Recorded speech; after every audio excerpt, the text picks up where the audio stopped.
And we are live.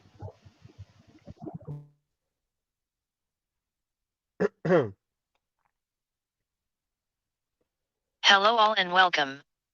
This is the forum. No fuck shit allowed, only approved topics and tangents. And remember, when it comes to productive discussion, when in doubt, simply add value and be patient. I just hope you monks have saved your spunk. Because this one's gonna rock the YouTube algorithm like a deadbeat dad responsibly rocks his kids to sleep. Ah yes, Lord SOS is finally here. Everyone should bow their heads. I want to take this time to quote Philippians 2, 1-11, which says, "If there is therefore any exhortation in Christ, if any consolation of love, if any fellowship of the Spirit, if any tender mercies and compassions, doing nothing through faction or through vainglory, but in lowliness of mind each counting other better than himself." Today's preliminary Yams Corner topics. 1. I'm bringing TV back. Torture. Does it negatively impact memory? Is it an effective tool? 2. Happiness. What motivates someone to work hard? Money? Happiness? Let's all get together and craft a marshmallow structure. 3. An old country buffet analogy. 4. Bending to the will of a woman. Is the red pill a necessary part of MiGTOW? 5. This one's a doozy. What will you do if you are getting a check for $1,200 from the US government? How will / has already the COVID aka Roni boy affected men and women in the dating game? Female special guests will have to address this and give that good Earl Grey tea. Okay, people.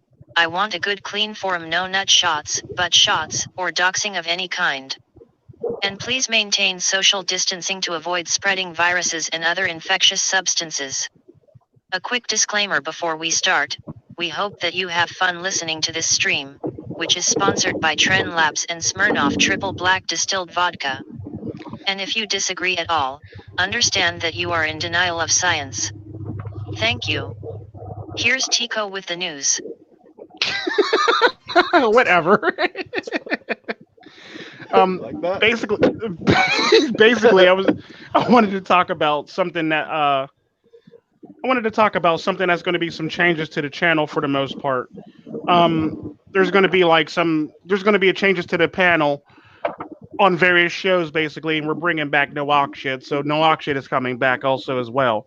But there's going to be changes to like the panel of forum for the most part. So we're going to be having like various guests on that are normally not on that show for the most part on forum because it's forum and you should be able to have a civil discussion with anybody and everybody for the most part.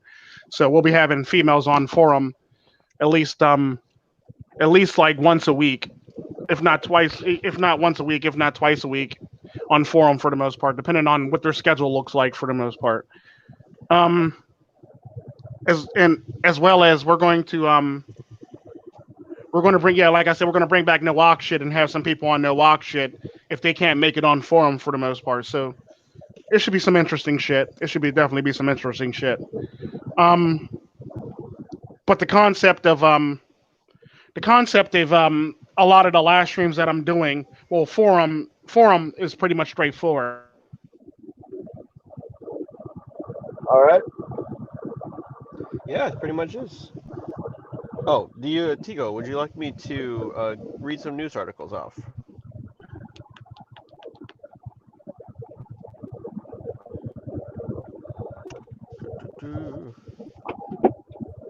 The Um, relentless six live stream is basically nothing more than a show built around True Sherm for the most part.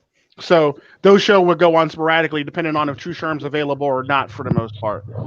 Then you also have the Friday shows with me and Zang.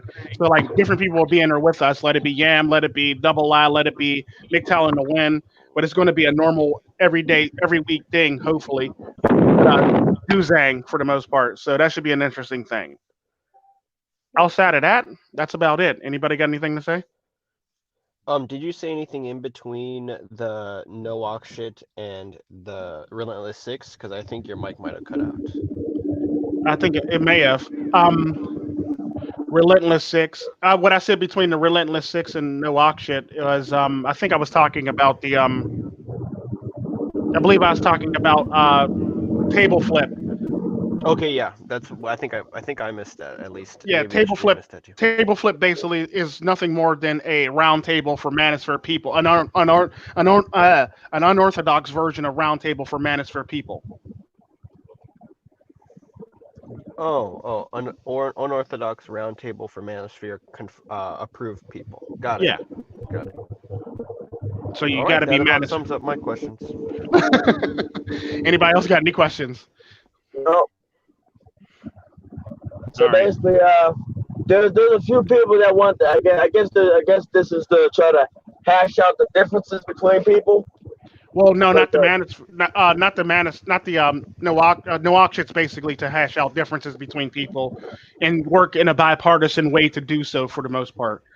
right, Yeah, it's where we all conduct ourselves and actually do the hard part of the job, which is listen to all different parties, not just ones that we are in alignment with.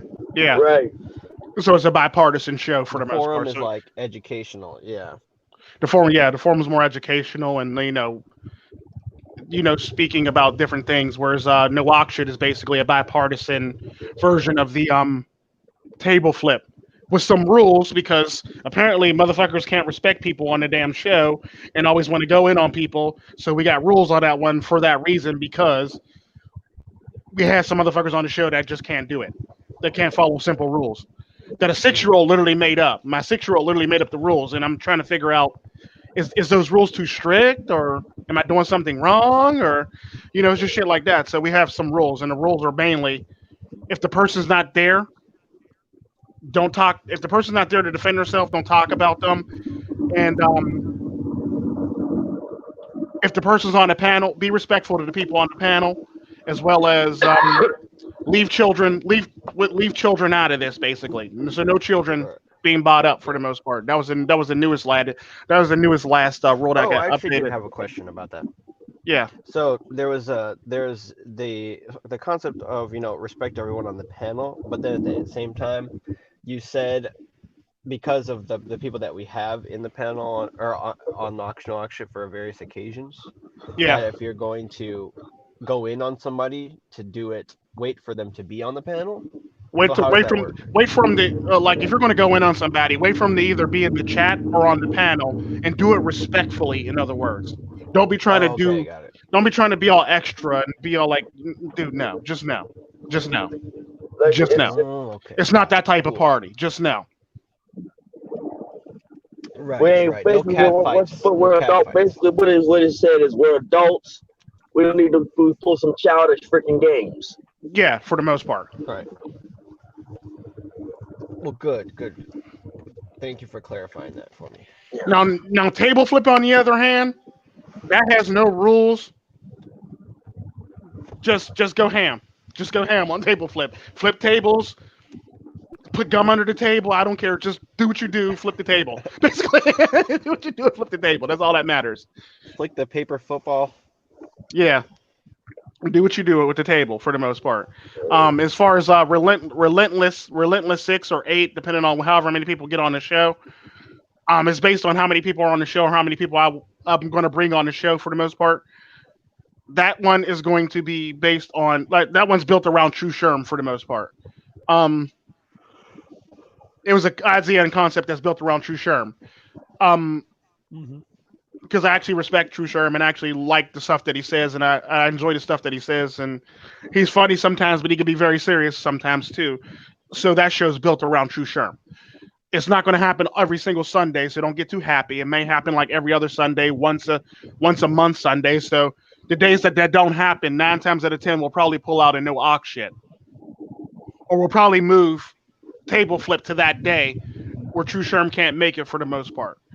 So we're still going to continue the thing, but however, it's going to be a different show for that day, based on the people I could bring on to the show for the most part. Mm-hmm. Mm. Any more questions or comments? That's it. That's it. And a question that I wanted to bring up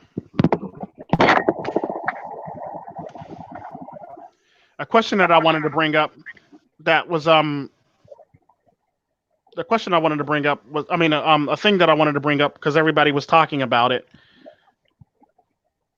is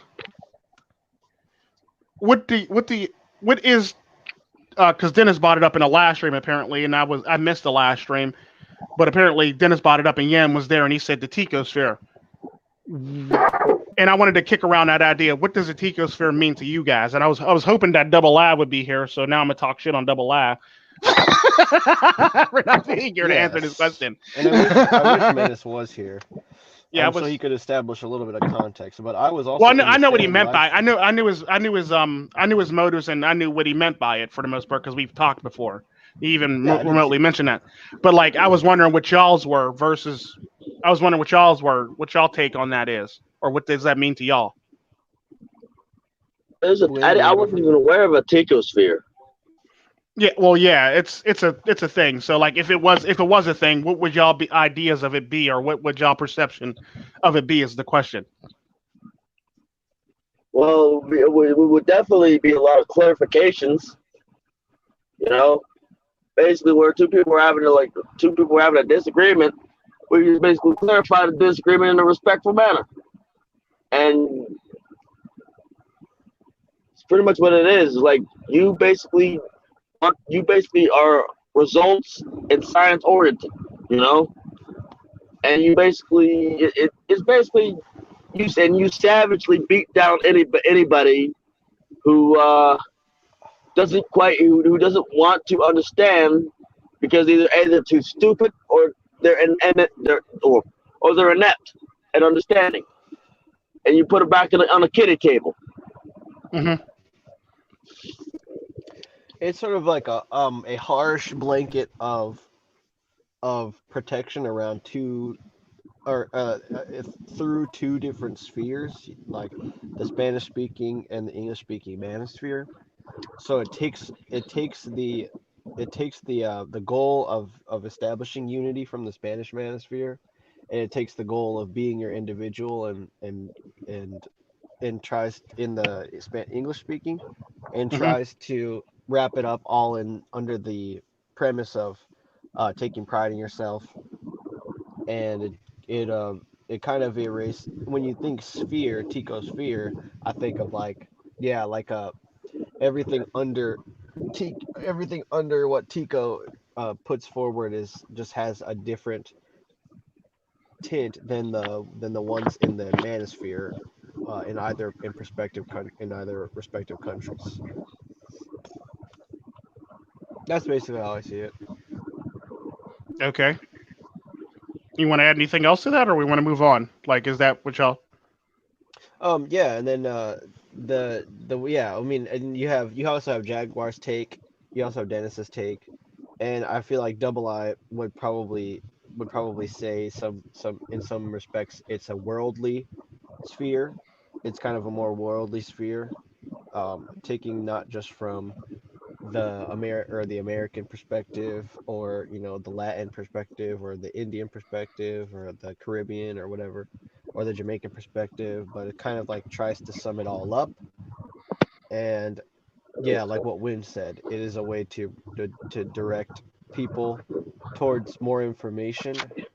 And it's not like it's not, when people hear the word Ticosphere, they probably think, oh, it's just a bunch of people orbiting Tico. And that may happen in another context, but we all on this channel, like, we do work here, and we also work as well outside of the channel, like in our own respective lives. Mm-hmm. So just to dispel any other perceptions, it's not the Ticosphere as in a narcissistic light. It's a Ticosphere as in Tico's here to help everyone understand something, and if they can't understand it, he's going to try to explain it multiple times to them. I don't want to, though. I really don't want to at the time. Yeah, which is why he has other panel members. Yeah, right. Usually Double I's here to actually handle that. Because if I get tired of it, I'm just usually like, okay, you know what? Just let Double I handle it. And like, for me, it's like, it basically it gets to the point that you'll know when you don't get something because I'll fall asleep. Yeah. Exactly.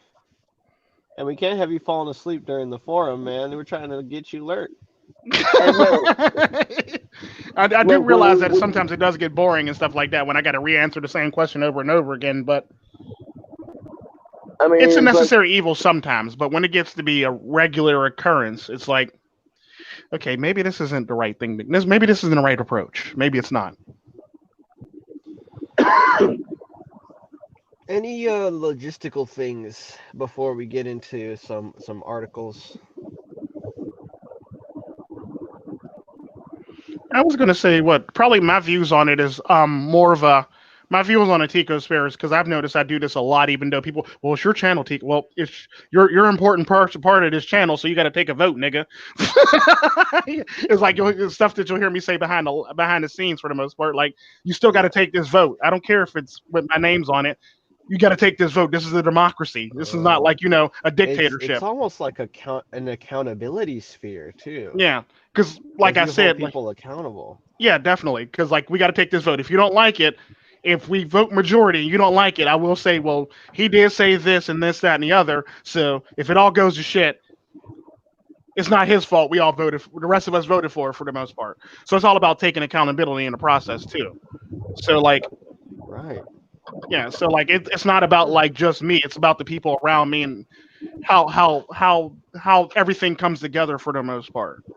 To me, is the way I see it. So I mean, you're a producer. Yeah, I'm just a producer and the person that goes find people to come in. Basically, that's all I really do for the most part. The rest of them bring the topics and they bring the other stuff for the most part. I just go find people. That's all I do. Like, so I'm the talent scout slash producer for the most part, in a sense. Talent scout, nice. That's a good title to have. I yeah. Wish I could talent scout. You can talent scout, shoot. You can talent scout anytime you want to, because at the time I'm like talent scout. Legit. I have some pots I'm warming up, but that's neither here or there yet. Well, I don't want to break those out too soon. They might be undercooked.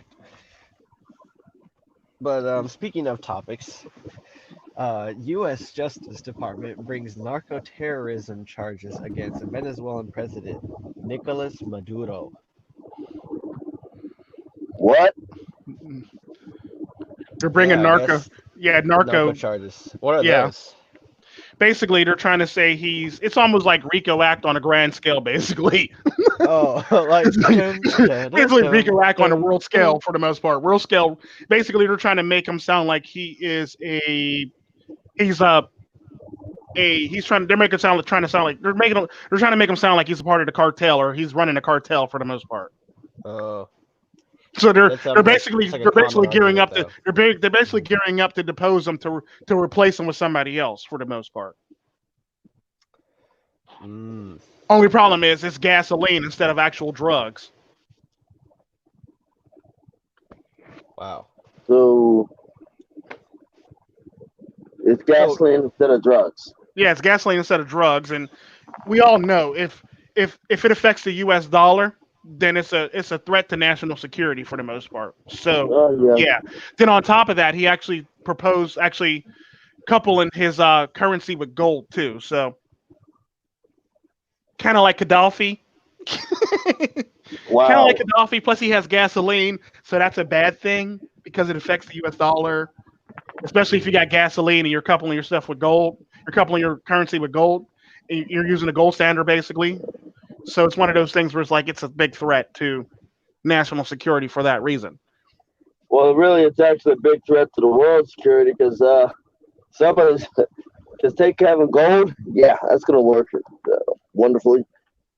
Well, it can work, but the sad part about that is the problem with it is the problem that I'm having with this whole entire thing is out of all the countries that are doing this, you're only picking on Venezuela. Think about that, though. Doesn't it take certain like social, like when you're when you're amongst that like those higher offices? Doesn't it take a lot to accuse a national like an official? No, not for America. We basically pull trumped up shit on him, make him look bad, make him look like he's insolent, and they basically just take him out basically. Well, if the people will either have the people take him out, or they'll basically go to war with them and have them deposed, and they'll pretty much put somebody in there. It's basically what they've been doing for Yeah, years. for many, it's many, a, many so years for the most part. they tweeted out. I guess the Southern District of New York state attorney Hmm. tweeted out just like this thing and says, "Today we announce criminal charges against Nicolas Maduro for running, together with his top lieutenants, a narco-terrorism partnership with the FARC for the past 20 years. The scope and magnitude of the drug trafficking alleged was made possible only because Maduro and others corrupted the institutions of Venezuela and provided political and military protection from the rampant narco-terrorism crimes described in our charges. As alleged, Maduro and the other defendants expressly intended to flood the United States with cocaine in order to undermine the health and well-being of our nation. Maduro very deliberately deployed cocaine as a weapon, while Maduro and other cartel members held lofty titles in Venezuela's political and military leadership. The conduct described in the indictment wasn't statecraft or service to the Venezuelan people. As alleged, the defendants betrayed the Venezuelan people and corrupted Venezuelan institutions to line their pockets with drug money." Here's the thing. Here's what I hear when I hear people say that in the United States. Here's what I hear: we cut a deal with Silanoa, so therefore we're going to take out a world dictator. That's exactly what I hear.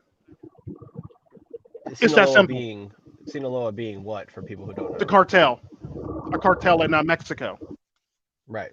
because everybody's been cutting deals with them left and right. Because if you notice, a lot of the cartels that used to be around and used to be major players in Mexico, they conveniently kind of sort of fizzled out or disappeared or conveniently broke up into smaller factions. And if you ever notice, Silanoa is basically still growing and still getting bigger and still one big structure for the most part. So like a good example is the Los Zetas. Los Zetas is actually fractured into they fractured into another group before that, but they fractured into two groups now, and they actually both either sometimes they work together, sometimes they hate each other. Half the time they go at each other's throats. But like you got the old Los Zetas and you got the new Los Zetas basically, and they basically go at each other for the most part. Um, so like that whole entire thing got fractured. Then you also have other groups like the Golf and other people that who actually conveniently work sometimes with people and sometimes they don't. So they kind of sort of click up with people when they need to. When they don't feel as though they need to, they work on their own. So like what's happening is Silanoa is actually becoming the actual premier cartel. And you can't do that without a level of help from I don't know an entity or a government entity for the most A part. government It's kind of entity. like it's kind of like It's kind of like if the Crips started to like take over everything in yeah. America and then monopolized all of the organized crime. It actually it would be more like a better way to describe it because the Bloods are actually much smaller and they actually click up so they can actually make shit happen for the most part if they ever need help. They're more likely to click up with another gang or a couple other gangs or make a truce so they can actually get the job done. It would be like if the Bloods decided that we need the FBI or the CIA so we can actually be a powerful gang. That's pretty much what it is. Hmm. Or I Because mean, or God I forbid, will another admit, foreign entity. Silanoa has gotten. I mean, Silanoa has always been Silanoa for the most part, but they've gotten real strong, real fast, and they spread real fast lately. Ridiculous on a ridiculous world scale for the most part, because they're in multiple countries all over the fucking world. They've got branches in every single country. You can't really do that shit in your in a government especially in the European Union, in the Middle East, in China, and Southeast Asia without somebody actually backing you. You can't really pull that off without people backing you and people be okay with that. Because the sad part about that, they say, well, this, that, and the other, and they've been undermining the U.S. by selling drugs. If people weren't hooked on drugs in the first place, um, if people weren't hooked on coke in the first place, the cartel wouldn't have that much of a hold on the U.S. government, the U.S. public for the most part, because the sad part about that, there is a reason why the U.S. government always loses the drug war, because 60%, if not 80%, 60% of the people who live in the United States is hooked on coke, and they get their coke from the cartel. It's just No, facts. It don't matter how you want to cut it. It don't matter how you want to go at it. For the most part, it is what it is. Because the sad oh, part about that is the U.S. actually has their hands in this just as much as any other country has their hands in this shit. yeah. Note that he said the U.S. and not the senators. You know. Yeah, the U.S. has their hands in this shit. The sad part about that, the Senate actually knows about this shit because the CIA basically runs these operations. I mean, would we forget about the Nicaraguan Contra? Come on now, would we forget about that? Oh, that's past. Let the past be the past, Tico. No, because like I said, the past always repeats itself. The past always has a way of representing itself in a present day for the most part. It's just facts. Hmm. Like I always said, yesterday's allies for the for America is tomorrow's enemies. It's just facts. Think of somebody who we gave weapons to who we didn't go to war with. It always happens. Yesterday's allies or yesterday's people we're helping are always tomorrow's enemies. It is what it is. So I wouldn't be shocked if tomorrow we're talking if like somewhere down the line we're talking about we're going to war with the Sinaloa cartel or something like that. I would not be shocked. Hell, Yeah, we've brought it man. up multiple times, but we've never Yeah, actually did it. And the thing that and bothers me, go Double ahead. I sent me two videos of like Union Pacific train heading south of Los Angeles, and then a train in Houston, Texas. Hmm. Both of them had tanks on them, and the funny thing is the one in Houston had like green camo tanks, Hmm.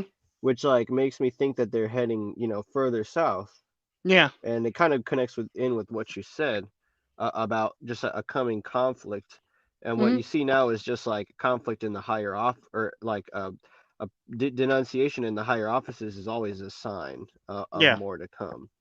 Definitely, Yeah. because you can't say, well, they've been working with the FARC this long. No, because last I checked, the FARC hates every fucking baddie that's not with the FARC for the most part. So you're not And the working with Wait, the how FARC. is FARC, that? what is the You can sign a FARC? peace treaty with the FARC, but you can't tell me that they're working with the FARC. What is the FARC? They're basically a guerrilla. They're actually basically a guerrilla group that broke off from Colombia basically, and they're actually fighting against Colombia. They're fighting against everybody in the jungles of Colombia for the most part. And they do have women. They do have women a part of the FARC just as much as they have men a part of the FARC. So it's a nice group of people. It's not. I wouldn't say a nice group of people. Let me rephrase that because I don't want people thinking I'm okay with Sounds them. like some Donald Trump shit. Yeah, like yeah, I don't want to. I don't want to sound like I'm okay with the They're shit. good people and they're They're bad bad people. people. Yeah, there are good people and there are bad people on both sides. Yeah, no, I'm not trying to say that. What I'm trying to say is what they're basically doing is they're using the FARC as a prop to actually be able to go after Maduro for the most part because they have no other because all the other shit that they've pulled so far Hasn't didn't worked. work. It Yeah. didn't work. It's kind of like how they escalated the whole entire thing with other dictators for the most part. Like my all-time favorite one that the US actually did was they said that Saddam Hussein was in Kuwait and he had babies throwing out of incubators on the floor and Yeah, the they're gonna. incubators were Yeah, empty. I see what's happening. I see what's happening, and this might Sad be part so. about that is Yeah. this Go ahead. story was actually quashed because of this is when the U.S. started squashing reportive investigative journalism, and it basically was like either you fly with us or we're going to squash you or kill you for the most part. What had happened was a lot of journalists had went in and basically did an investigation on this whole entire thing where Saddam Hussein was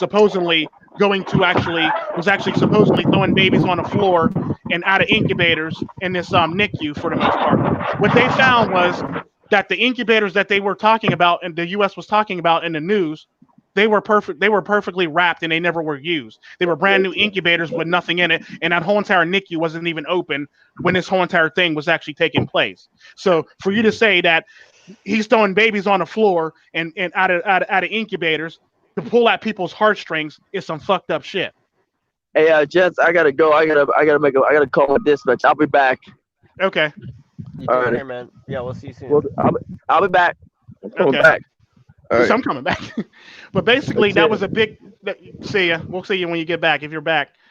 All But right, 10 basically, 4. that was a big ploy to basically make people.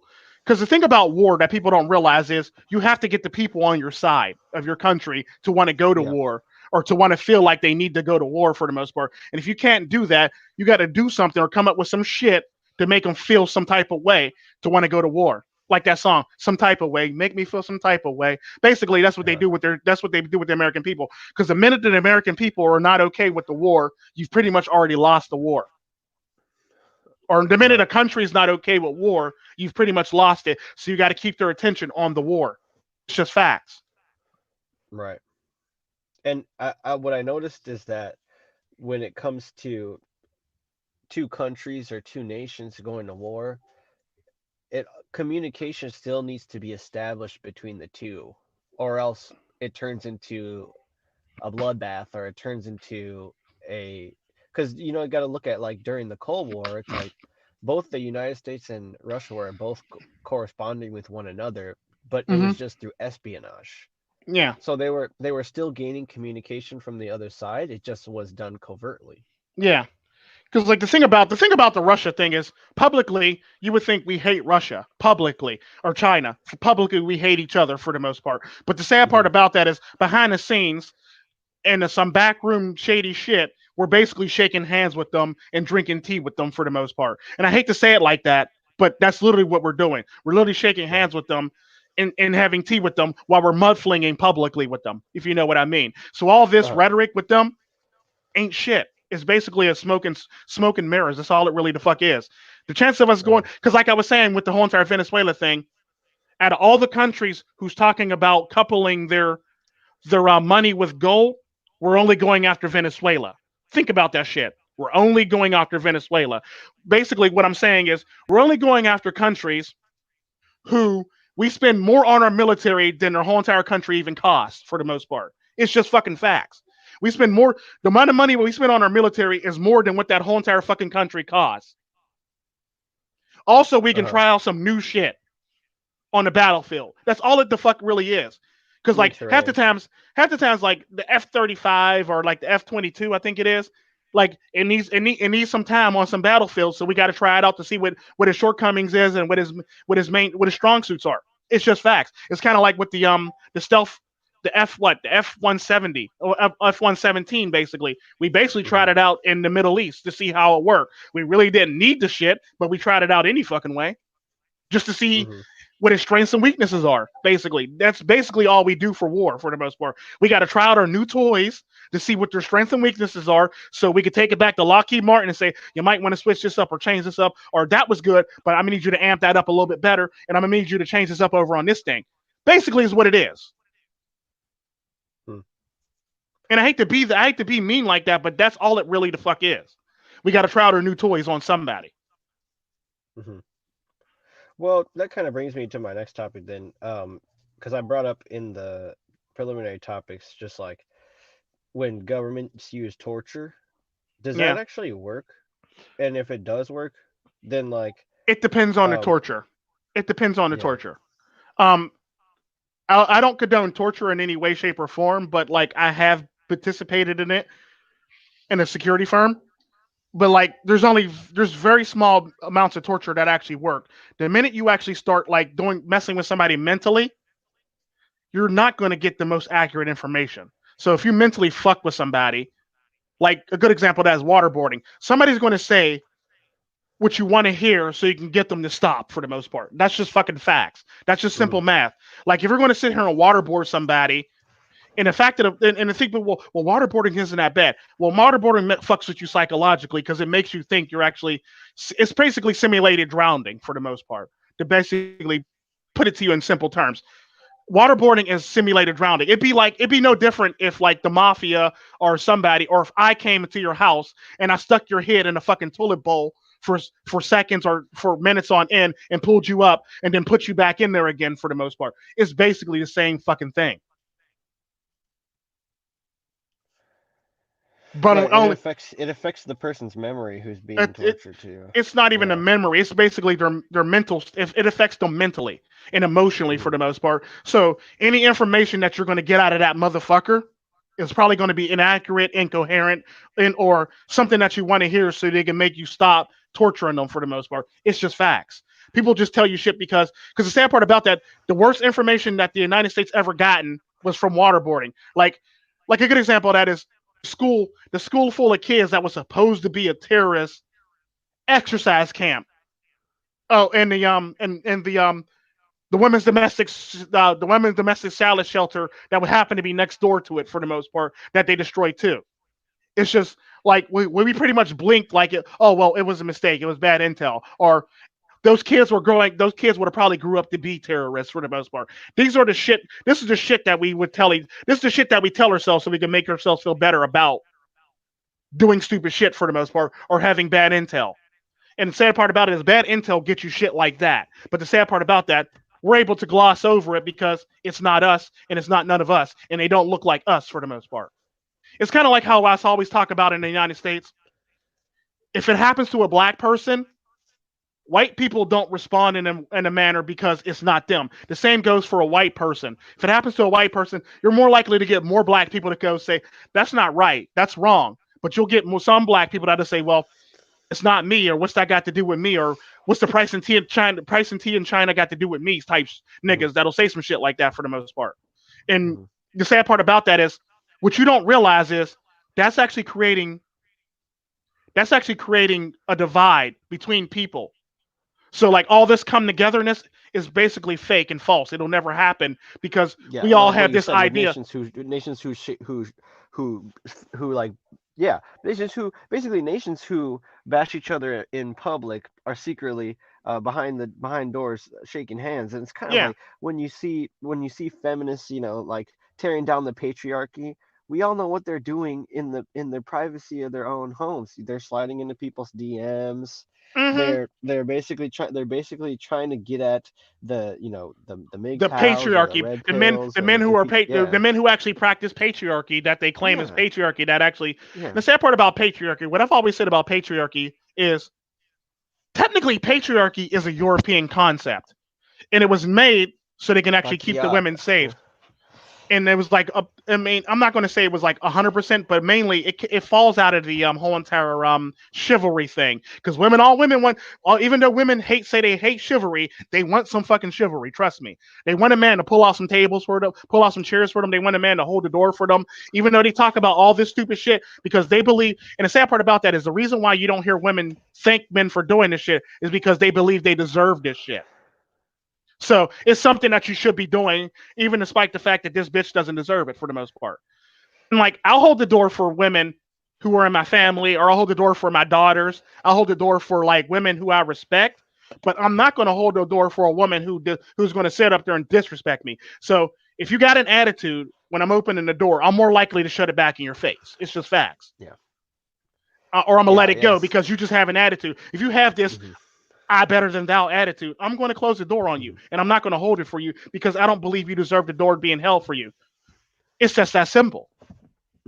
Or like, or the same thing goes with when they try to virtue signal and say that they're on the side of, disenfranchised people or people who are minorities whose things aren't represented. They secretly try to take the people's words like who are minorities who have a conservative opinion. They try to dox those people. They try to ruin those people's reputation, call them names and stuff. Yeah.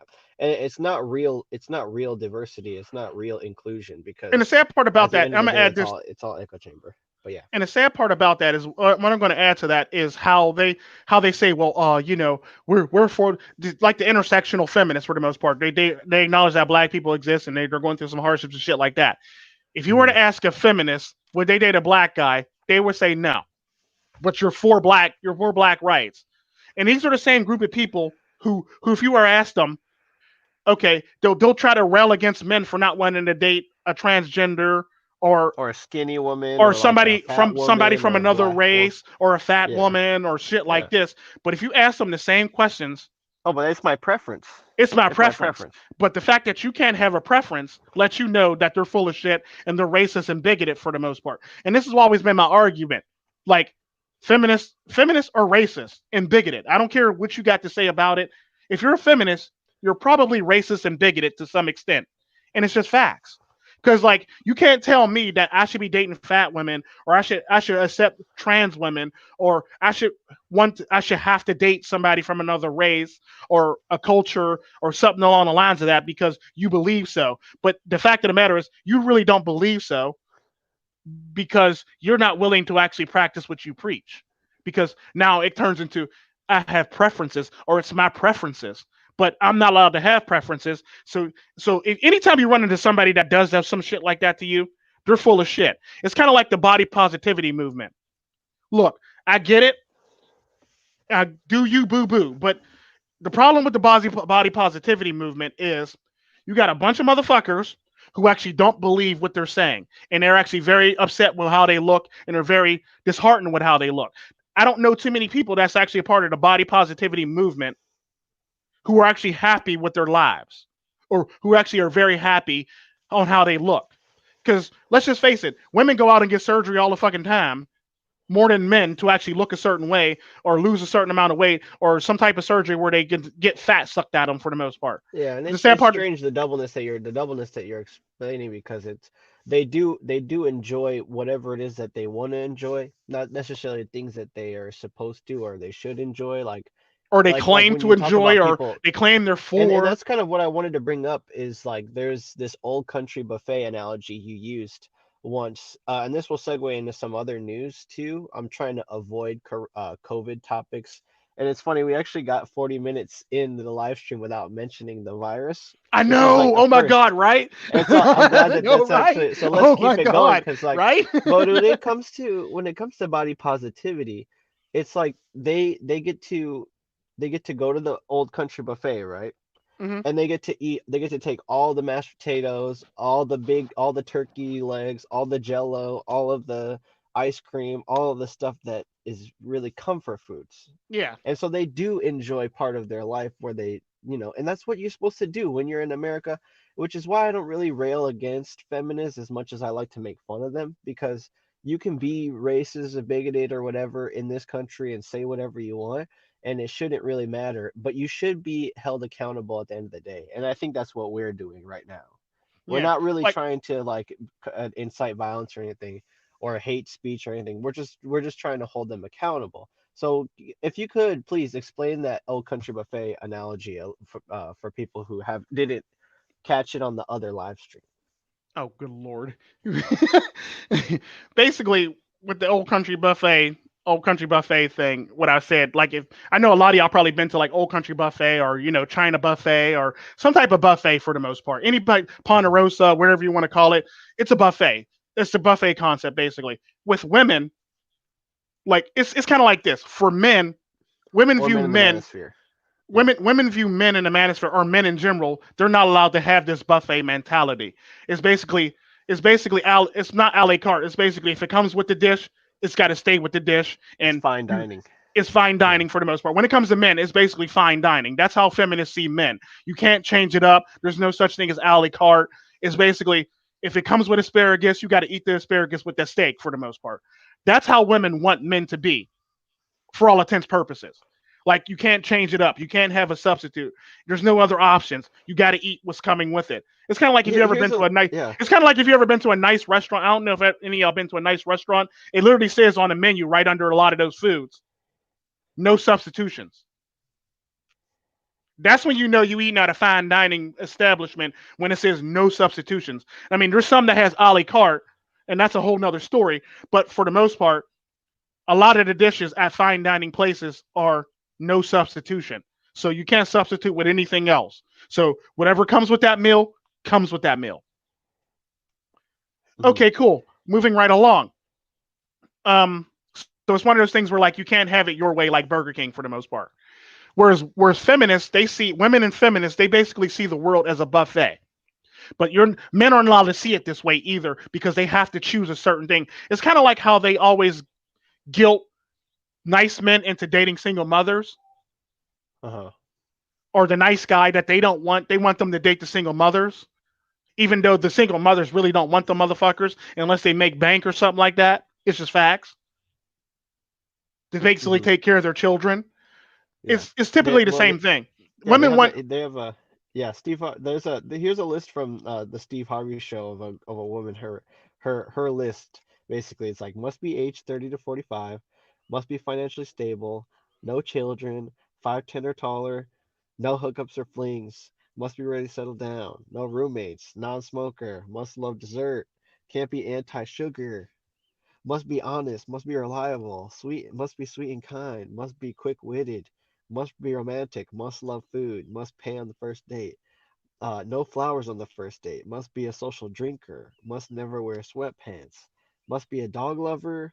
Must not get jealous of my dog. Cannot have a dog from a shelter.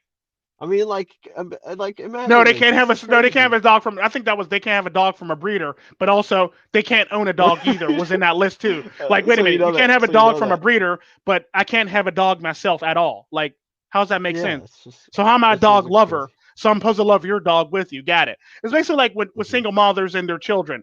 They basically want all the benefits, but they don't want to take any of the responsibility for the fact that they're a single mother. I mean, don't get me wrong. There are some single mothers out there who are like widows and my hat goes off to them 100%. I've talked to widows on a regular basis, and I know the difference between a regular single mother and a widow. And the A thing, baby mama.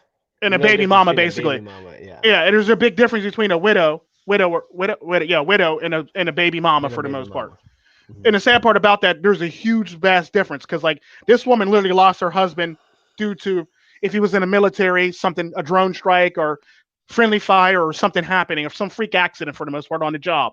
Whereas all these women lost their boyfriends because that's what they wanted, and now they're butthurt by the shit that fact that he doesn't want to be with them or they left them or he moved Right. on to another person.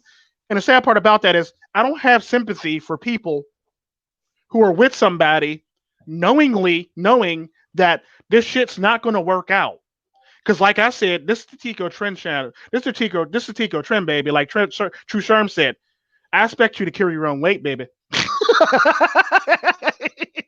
For the most part. Like True Sherm said, Tico expects you to carry your own weight, baby. So you can't be doing this fuck shit, basically. So you got to carry your Yeah. own weight. Now, Yeah. the thing about it is, I have a problem with that because now that lets me know that you made bad decisions. You made a shit ton of bad decisions that got you to where the situation that you are now. Am I against it? No. I don't want to deal with you for the most part. And I should have the right to not want to deal with you because you made poor decisions. What that tells me is you're not good at making any good decisions at all. Hmm. And by me saying that, that's considered hate speech. No, it's not hate speech. Because if I was to do the same damn thing, you would be saying the exact same thing about my black ass. It's just facts. Let's just say a good example of that is if Deshari didn't die in that freak accident. Cool. I mean, not freak accident, but that freak incident that happened in Albania. Cool. Hmm. Like, and we just broke up and I got custody of the kids. Y'all would, the first thing a woman would say to me was, I don't understand why she didn't fight for custody. Well, I won fair and square. Well, I'd have fought for my kids. Okay, look, bitch, I won fair and square. And that's exactly what women say to me when I actually had custody of my daughters. Well, I fight. Well, I would have fought for my kids. I don't understand why she didn't fight for her kids. Hmm. Bitch, because I won. Like, like I can't win because I'm a guy. And this is the double standards that go on with women thinking. This is the double standards that go on with women thinking. Like I can't win. I can't have the fear. And it's just shit like this that just blows my mind. And they'll say something. Hmm. Then women will say something to the extent of, well, that's the patriarchy always working. Yeah, because all the 90 Yeah. other percent times when a woman got it, apparently patriarchy wasn't a thing. Apparently, I guess, right? Yeah, or it's like when somebody or when they are elevated to a higher position because they sleep with somebody, that's not patriarchy. But when they try to, I mean, for as a like an analogy, like use a fake $100 bill. Hello. Yeah, I'm just cut out. Damn. Sorry, where did I live? Where did I leave off? A fake one Oh yeah, hundred no, I dollar was bill. saying, yeah, like that's when they get caught. When they get caught trying to pay with a fake hundred. That's patriarchy because my you're not accepting my business and that should be you're discriminating against me for checking for just checking to make sure that everything is legitimate. like when you're dating and you ask a woman a question about how many people she's been with. Oh, that's oppressive. That's patriarchy. You know, that But kind of she can thing. ask you how many people you've been with, though. Like, let that sink Exactly. in. Well, yeah. Yeah. Or when you ask about It's your kind of when sad. it's funny how like they could talk about their exes freely, but you can't talk about your exes freely. Yeah, because you still have feelings for them if you even mention them or bring them up. Yeah, and the sad part about that, even if they ask you about your exes and you start talking about, well, I don't want to hear any more about that. Like you just brought up the Yeah, damn yeah. question. Or a kid. If you have a kid from a different household, if you have a kid from a different family, you can't talk about that kid at all because they don't want to hear about it. You know. It's all about their kids for the most part, and that's the sad part about it. And it's just stuff like this that just blows my mind on the levels, the crazy levels of double standard that go on, and it's like, wait, what? And it's like it just blows my mind how like I mean, don't get me wrong, there are some women that will actually take some responsibility for their actions, and that's very few and far between. And a lot of those are going to be the women that I'm going to actually have on the show that actually take responsibility for their actions for the most part. Hmm. Um, because I'm not trying to bring no females that that act like they shit don't stink and they didn't do anything wrong for the most part. And so like I'm not trying to bring that Right. type of woman on the show for the most part. So these women basically, like I said, like True Sherm says, Tico expects you to stand on your own 2 feet, or Tico expects you to carry your own weight. The women I'm going to bring on the show are basically going to be able to carry their own weight for the most part. It's not going to be that dodging of shit for the most part. They're going to be rolling with the punches just as much as we rolling with the punches in this daggone live stream. So they're going to be jabbing just as much as we jab, and they're going to bring their hot game, and we're going to Haymakers. bring our hot game for the most part. Yeah. So I'm not trying to have no, like all the women that I've chose to actually pick to be in these live streams, there are women who actually met, talked to, and listened to that actually literally carry their weight in gold for the most part. They're not the Hmm. women that actually expect a man to carry their weight for them. Yeah, and Um, it's getting it's the thing is, Tico, it's is that it's getting harder and harder for men to do that in this society, oh, and definitely, it's because they getting were raised and by it they were raised by people who think this way, who who believe that think this everything way. should be this way. And the sad Yeah. part about that is like I don't care who you are. If you're The sad part about it is like I was always saying, like a single father has a better outcome of raising a child than a single mother does. And I'm not trying to bash any Better single outcome. mothers, but it's Yeah, I just know. the fact. Yeah. It's just statistically this per capita statistic. We're going to say per capita per statistically because I don't want people saying, "Well, there's technically more single moms." Yeah, I know this. Per capita statistically, single fathers actually make out a lot better when it comes to their children than single mothers do. Statistically, I'm not bashing anybody. I'm just basically going off statistics. Something I don't normally do, but I'm going off statistics basically. Um, for the fact that with a man who's actually a man and not like some bitch boy, Yeah. I he mean, actually instills values and respect and all this other great stuff that a lot of women can't bring to the table. Now there are some women that can bring that to the table. Not all women can bring that to the table. A small majority of women can bring that to the table. But for the most part, if a man was raised by his father and had a male role model in his life, he's basically able to instill certain things in a child. Because like I always said this. I do believe that a mom's job is basically from the time the child was born till toddlerhood for the most part. I mean, she does still have some hands and shit for the most part, but her job is basically from the time the child was born till toddlerhood. Then the husband or the man basically takes over from there on out for the most part because his job is yeah. basically to teach the child to be independent and teach the child to go be a go-getter or teach the child to have confidence, teach the child to be able to do Yeah. all this stuff for the most part. Now I'm And not saying think women about it, can't Tico. do that, Let's break but that down a little bit. women don't do it on the same level that men do. It's kind of like how I always talked about like a good example when I made a signed a contract with my son Timothy's mother. Basically, she wanted to be able to have a child because she lost her child to a stillbirth.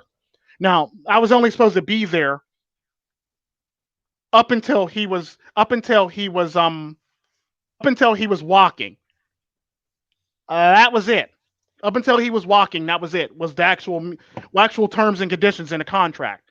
However, Yeah. I ended up staying well past that for potty training and teaching him how to like play like some sports and stuff like that, and teaching him another language, and a lot of other shit that actually got tacked on after the fact because she moved the goalpost for the most part. So I basically taught him how to potty train. So my job was basically to teach Timothy how to be independent.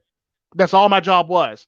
My job was to basically be the man in his life to teach him how to be independent, teach him how to potty train, teach him how to clean himself properly.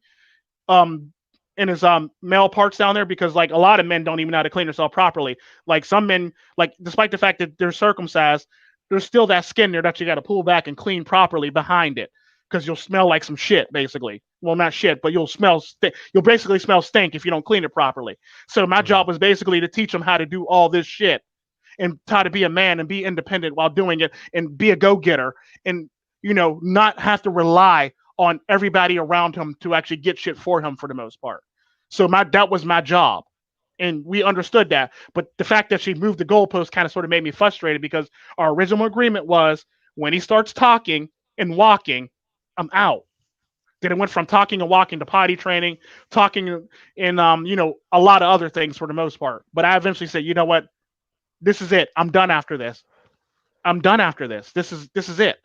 So And that's you typically can't adapt to you can't adapt to what society's like now as a man, because in a world full of adult children, it's like women work perfectly fine because they're good at raising them, and they're good at telling them what to do, and yeah. almost like pretending like they're your friends. But as a guy, you really want to be straight up with people and tell them the honest reality, and we Yeah. can't even do that, or else we're shunned and politically ostracized, and we don't or get to or, have a or, or it's voice. considered hate speech if you're honest with somebody. Because like Yeah. I've never been one to shy away from any fucking thing, even in a professional setting.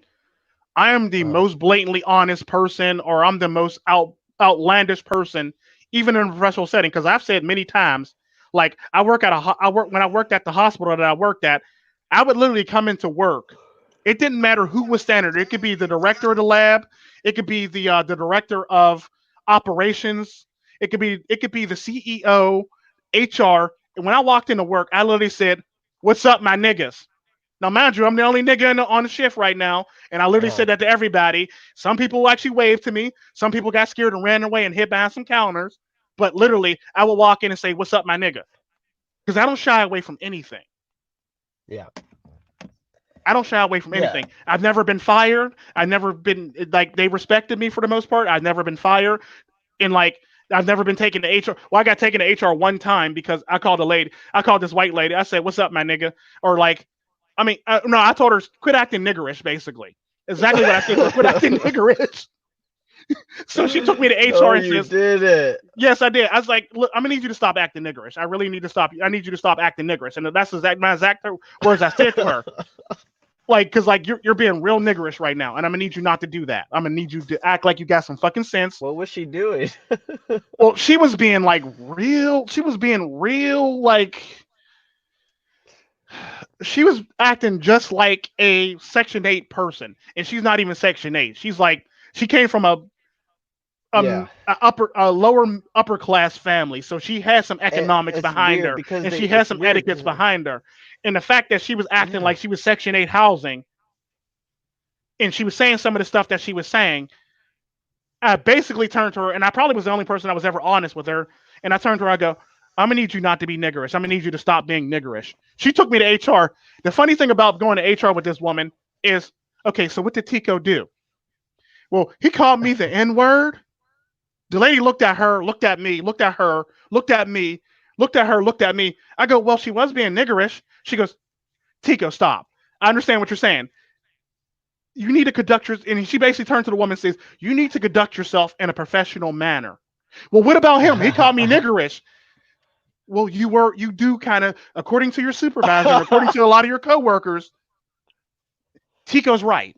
You do act, like she ain't say the word, you do act like that. You do act like that. And the sad part about that is you do N-worderish. not come from that type of situation for you to act like that. You come from an upper middle class, I mean, upper lower class, I mean, she comes from an upper, like a 3-1, basically, is what I'll say. upper class, but lower upper class for the most part. So she's not rich, but her family got some money behind them. And the lady literally said to her, "You were literally acting like that. So I don't have any beef with them." But he called me a nigger. He no, he didn't call you a nigger. He said you're acting a certain way. He didn't call you it. He said you're acting a certain way. But aren't you going to do something about this? Leave my office now. Leave my freaking office now. Y'all have a good day. Leave my fucking office. Exactly what she said. Leave my Exactly. fucking office. Because that woman done pissed that woman off so badly. Wasting their time, wasting Yeah, lazy. HR's time, man. They got The lady people to literally lay said, off. and I've never They heard got this people, woman cuss a day they in got her people's life. lives to invade. They don't have time for you to be like to be And dealing with your punk ass. yeah, and I never heard this woman cuss, and she doesn't look like Oh a person wow. that would cuss at all. She's like a very put together woman. She would What look she like say? she Get the probably fuck goes to out of my church. office. She literally said, "Get the fuck out my office. Get the fuck out my office.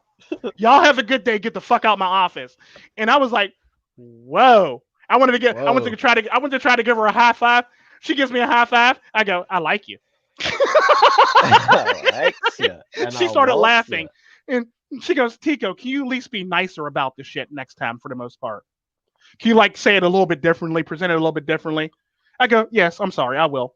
And I move right along basically. And it's just shit like that. Like she literally laughed this woman out of her office. Well, she pissed her off, but she left her out of her office for the most part. And it's just stuff like this that just blows my mind. How people could pick and choose stuff Okay, like that. that actually leads into my next topic. And but before that topic, I want to ask you, Tico, what do you think gives people in our society the idea, at least women, that a poor woman can act like can have really bougie characteristics, and a woman like you're describing can be acting like she's from Section 8? What do you think it is that It's makes us think that way? it's basically a cross pollination of the whole entire with the bougie women. It's basically the unicorns and rainbows and the princess mentality, the Disney princess mentality. And for these other women who actually believe that they can act this way, even though they didn't come from that economic strife, I think they're overcompensating for all their shortcomings. Their It's kind of like the privilege? white kid. It's kind of like the white kid who acts ghetto, but is bred from like fucking like Providence, Rhode Island, or Connecticut, or what's the one Connecticut? The one city, Connecticut. The, Uh, the rich I don't portion of know. it, Greenwich. It'd be like a white kid coming from Greenwich trying to act gangster for the most part, if you know what I mean. Um, and that's the Yeah, problem. I mean, That's the I problem with a get lot of that. the people. And the sad part about that is they want to try to overcompensate, or they want to try to act a certain way. And this is why I always talk about black culture for the most part. Everybody loves black culture, but hardly anybody likes black people. So when I hear somebody say, "I love black people," and I look at them, I go, "No, bitch, you love black culture. You don't love Uh black huh. people. Let's just keep it 100. You don't love You don't love black people. You love the culture behind black people. You love the culture of black people, and it's just Oh, facts." would you say that like black culture suffered like grifters in the 90s, like people trying to make money off of it? Well, no, I'm not talking about that. I'm talking about how people try to equate culture to the people for the most part. Because I'm just let's just wondering say, how it got to this point. I'm just uh, wondering like what it led to, because why there's no unity, but there's strength in the culture's yeah, ability but there's to strength in the win culture, people but there's no over. unity with the actual people. And the sad Hmm. part, Oh, Robo. slavery days for the most part, because a lot of our best laws were passed based on a black person doing something and raping our white women. And like you couldn't get white men to actually pass most of these laws because, like a good example, the alcohol prohibition law. White men were against that shit. Once you said that black men would do this, get drunk and rape your white women, white men were for this shit because they were basically trying to protect white women for the most part. You see what I'm saying? Uh-huh. I'm not saying it was a bad thing, but if you want to pass some laws, all you got to say is niggas will do this and this. And that's basically you can even do this shit today. You can literally do this shit today and pass a law based on this shit. Cause like we're still stuck in the mentality that black is bad. And the sad part about that is it's perpetuated by black people committing crimes at the same rate that white people commit crimes. So you can literally pull this shit today in today's society and get away with it because if you look at the crime statistics, we'll say like a good example. I think one year, what whites murdered like I think what 3,307 people, and blacks were not too far behind with 3,070 people for the most part. They were not that far behind for the most part. So per capita, blacks actually kill more than whites per capita. Do they kill more, overall numbers? No, but they kill more per capita than white people do. It's just facts. Like that's not racism. It's just facts. What I think it is bouginess. They're looking for some sort of they're looking for a way to make money, so they have to get that mentality where they don't speak broke, for lack of a better word. And then the rich part of the equation, you have people seeking real happiness, and the black culture kind of is a has this sort of like Feel to this it or dope feel inclusiveness to to it. it. Yeah. And the And sad so part you about have them like working against each other, because because you get poor, like the poorer or more lower, now I don't want to say lower class women because that's pejorative, but like people who don't really come from wealth, being so focused and honed in because they're motivated by money, to have hmm this sort of mentality where they shun certain people that quote unquote speak broke or aren't about that life, or don't catch me outside or whatever. And then hmm at the Oh same yeah, I also hate you that have the shit. That shit you pisses know me off to no end. and then you have people who people who are born into wealth, who have the ability to continue their legacy. For lack of a better word, they're kind of discouraged because they're faced with something that claims to be more fun or more happy, lead to a more happy filled life because it has this dope feel to it. That's how I Yeah, see it. and the sad part about that is, for the most part, white. There's a lot of white people who listen to rap music who don't date black people. It's That's just facts. mostly. And this is a part of the whole entire culture where they say, "Well, I have black friends." No, you don't have black friends, bitch. You have black coworkers. There's a big difference.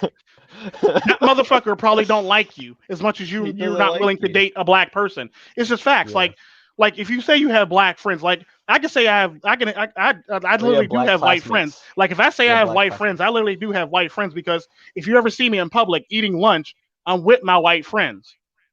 It's just facts. Or just the fact that like they try to, or like they say like I have black classmates, but it's like, bitch, Or I have you black signed friends and up are for their the African. classmates. Yeah, they do. They Yeah, pull that shit too.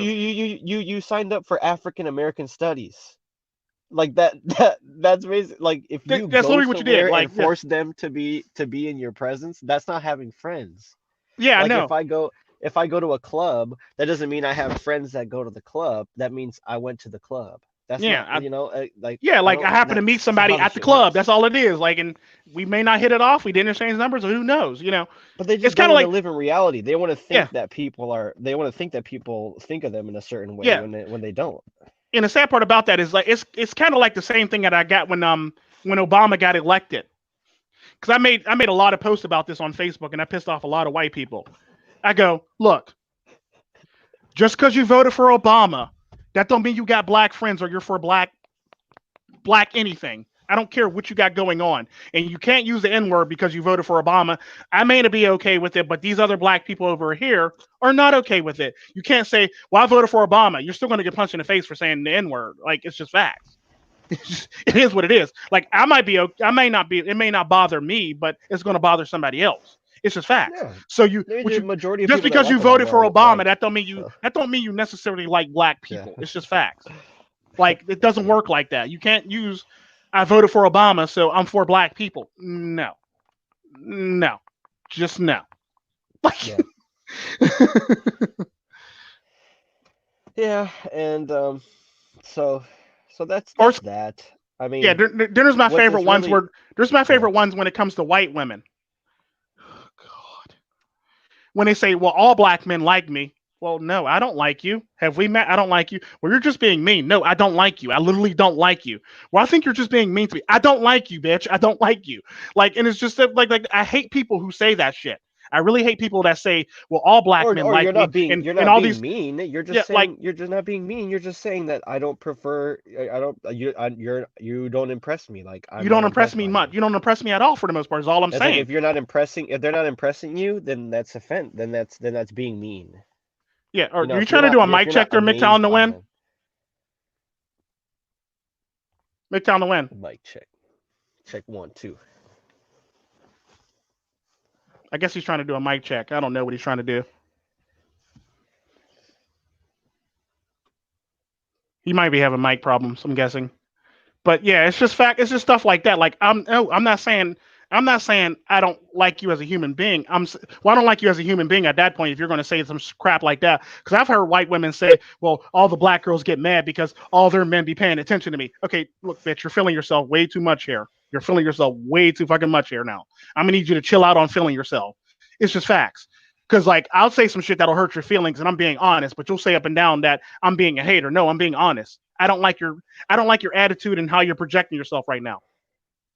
You're sounding like a stupid person. Yeah, I mean, we talk about or in the PUA community, they talk about like the more you talk about a certain thing, that the drier she gets or whatever. Whenever a girl starts really feeling herself, that the less a guy gets turned on. Like you Yeah, have to think definitely. about it like that. Yeah, Like if and you're and the same talking to a goes. guy and you just keep bragging about yourself, like, oh, I just do all this and like I'm so such a queen. Like that makes a guy want to just like literally like stop all communication and slap you across the face. Yeah, but he can't slap it across the face because society will pretty much shun him for the most part or frown upon that crap. And it's just facts. It's just facts. Like I've always said, like, look, nothing turns a man off faster than you talking about your degree. Like it's okay, that's cool that you got your degree.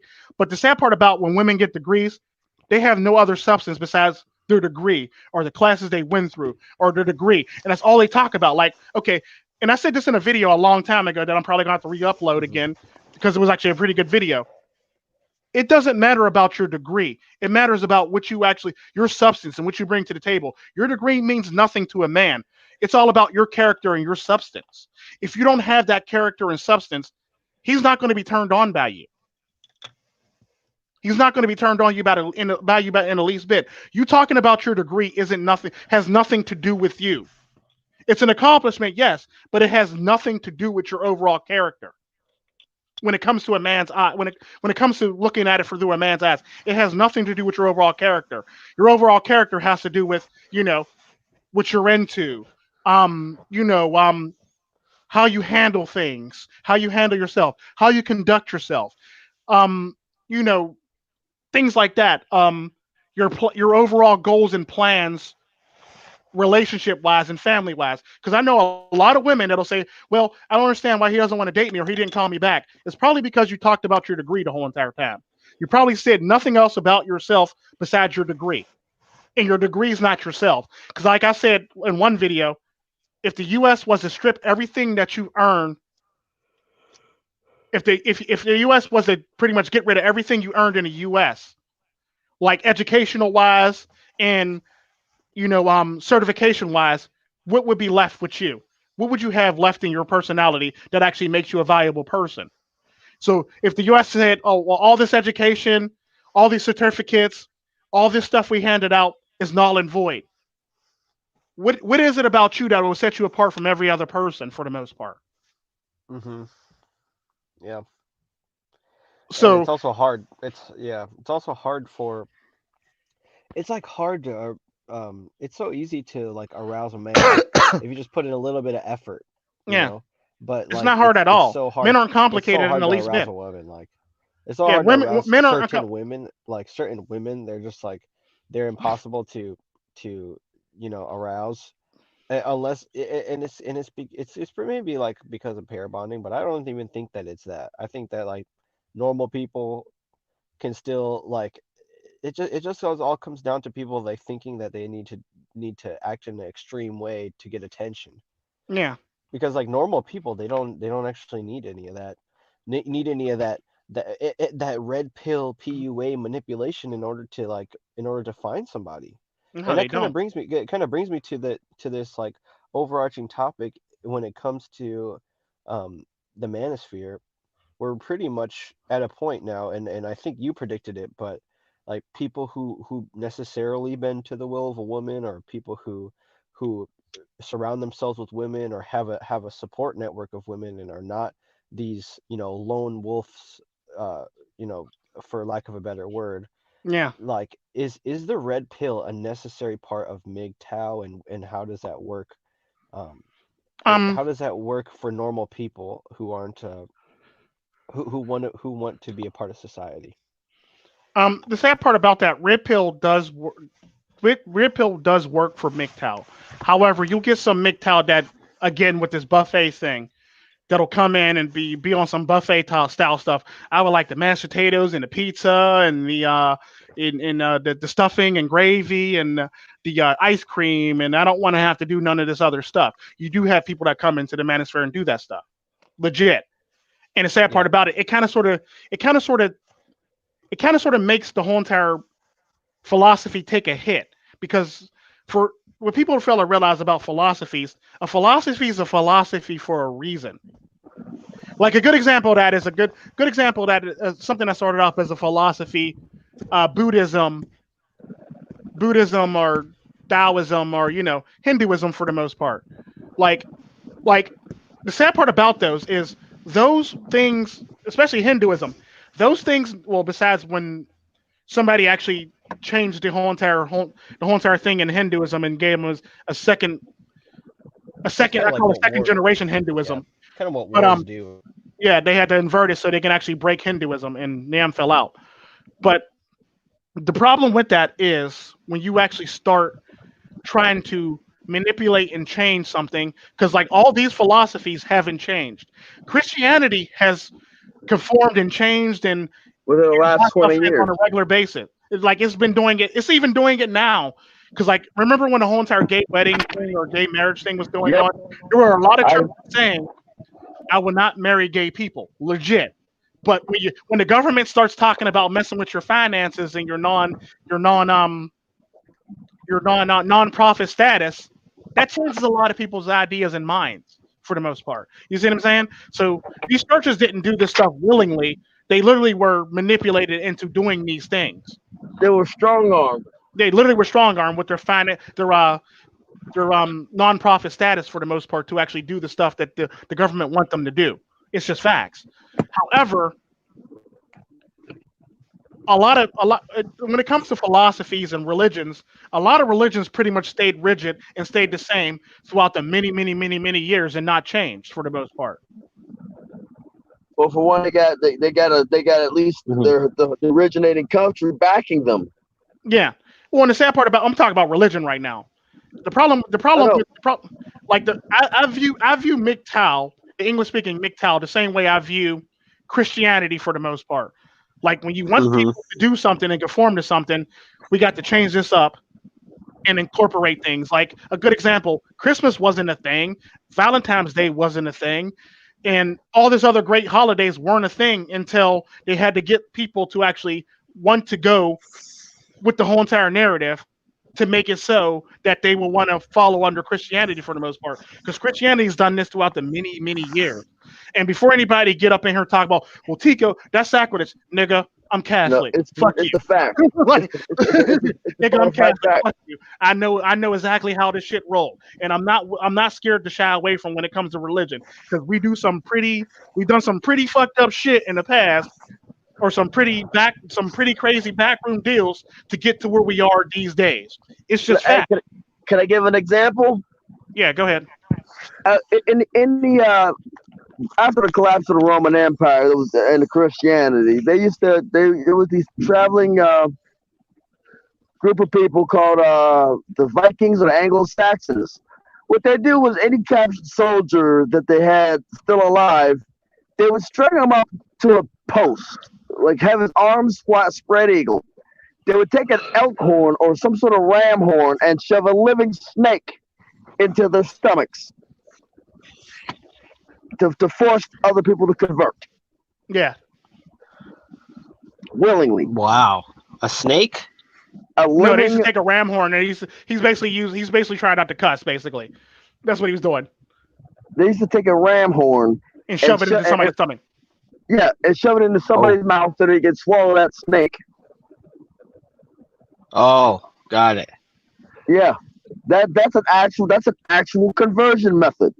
Yeah, Oh, because better most yet, other the look nicer at today. conversion methods is like including like what the Valentine's Day thing into Christianity, or including the Christmas thing, because That was a pagan holiday, all these things were actually pagan holidays before they were Christian holidays. It's right? just facts. Now, Like, I I think gotta, Valentine's Day was a Yeah, 5-day Halloween. affair. Yeah, Valentine's Day Yeah. was like a 5-day affair for the most part, and we narrowed it down to one day. right, but get this. Better yet, the seventh day, especially for the black Christians. Why the hell do you think? Why the hell do you think you had a day off? And, basically in slave times, they used to work the piss out of you for 7 days. For Mhm. 7 days.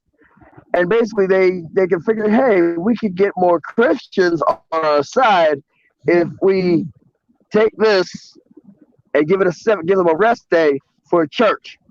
So instead of working them 7 days a week, we'll work them 6 days. So they want them sun up to sundown to keep them from being able to teach their children the language and their culture. Or And how to basically read. it worked. Right, or how to read. The seventh day was was for the Lord's day. And the sad part about that is, like, all these black people were basically hustled into church to basically listen Yep. to an overseer who was actually black, who actually was trusted by the slave master for the most part, to actually teach them religion. Okay, wait. And So it if still goes on Christianity to is this day. MiGTOW and MiGTOW, you can draw a parallel to it. Then what is the red pill? The red pill is needed for MiGTOW for various reasons, because the red pill is a philosophy. And the sad part about the philosophy when it comes to MiGTOW is, I will admit that to some extent over the years it has been diluted. It has been over abused, transformed to fit other people's narrative, when in fact you should be fitting the red pill's narrative. The red pill shouldn't fit your narrative. You're supposed to fit the red pill. Because, like, a good example of that is if Neo said, that breeds complacency, right? Like yeah, having because the red pill. a good example of that is when Neo was sitting there with Morpheus and he had both pills in his hand. If Neo would have said, "Well, what if I take both pills?" Well, you can't pretty much enjoy the world. You can't come out of the world and enjoy it for all it really is. For the most part, that means you still want to participate in the world, but you still want this other stuff. And you're basically being a la carte for the most part. So if Neo would have took both pills, he wouldn't have got to see. He wouldn't have got to really see what's outside the matrix for the most part. He'd have been one Well, of the them blue people that pill's are, like, stronger. surface level. Or he wouldn't have gotten stronger for the most part by taking both those pills, or he wouldn't have got the knowledge by taking both those pills. It's just facts. He'd have just been complacent, and Morpheus would have probably told him, "Yep, no, you're not ready. You're not the one, or you're not ready for the most part." If he'd have took both those pills, it's just facts. Or if he'd have took the blue pill, he'd have went back to his daily life. If you take the red pill, you can pretty much go down the rabbit hole and see how far it goes. If you take both those pills, we're not going to let you down a rabbit hole because we don't trust you now. You see what I'm saying? We can't trust you. We can't trust you to actually teach the philosophy in a proper manner. You're essentially being compromised by the blue pill. You're basically compromised for the most part. That's basically if you take both pills, you're basically a double agent for the most part, in a lot of people's eyes. It'd be like if I was working for Yam, and I was spying on Yam for MiGTOW to win. You see what I'm saying? Like, you really trust a double agent? Nope. No. Exactly. Like the sad part about that, something I've always noticed too in the Manosphere is when push come to shove, motherfuckers will throw MiGTOW under the bus in a heartbeat. Yeah, they freaking run away. Yeah, dude. They run away and push. Well, these MiGTOW guys, I'm purple pill. I'm technically not MiGTOW. I'm purple pill, and that's exactly what they do. They'll throw MiGTOW under the bus in a heartbeat just so they can get their ass out of Dodge for the most part. Yeah, which is why it's good that you stay on the outside, Tico, because you can be like surveillance and like run intelligence for the MiGTOW community to prevent them from being infiltrated by people who just want to sell their information out to who are at the highest bidder, basically, or people who want to abuse them. Basically, I view the whole entire community like I would view like an intelligence agency for the most part. Look, I don't want people in here that's going to give up our intelligence or that's going to just be selling our intelligence to the highest bidder for the most part. That's basically how I look at it. Like I'm not MiGTOW, I'm Red Pill, and a lot of people refer to me as Red Pill Sheriff. Yeah. A lot of people refer to me as a Red Pill Sheriff for this reason because This channel I ain't look at big enough something for the two of us. literally. Like I literally view people the same way. Like, look, I was in a security firm, so I'm gonna view you as either the enemy or you're either with me. It's cut and dry with me. You're either the enemy or you're an ally. I don't want to hear that middle ground shit because I'm probably going to shoot you in the face and say, "Nope, you don't belong here.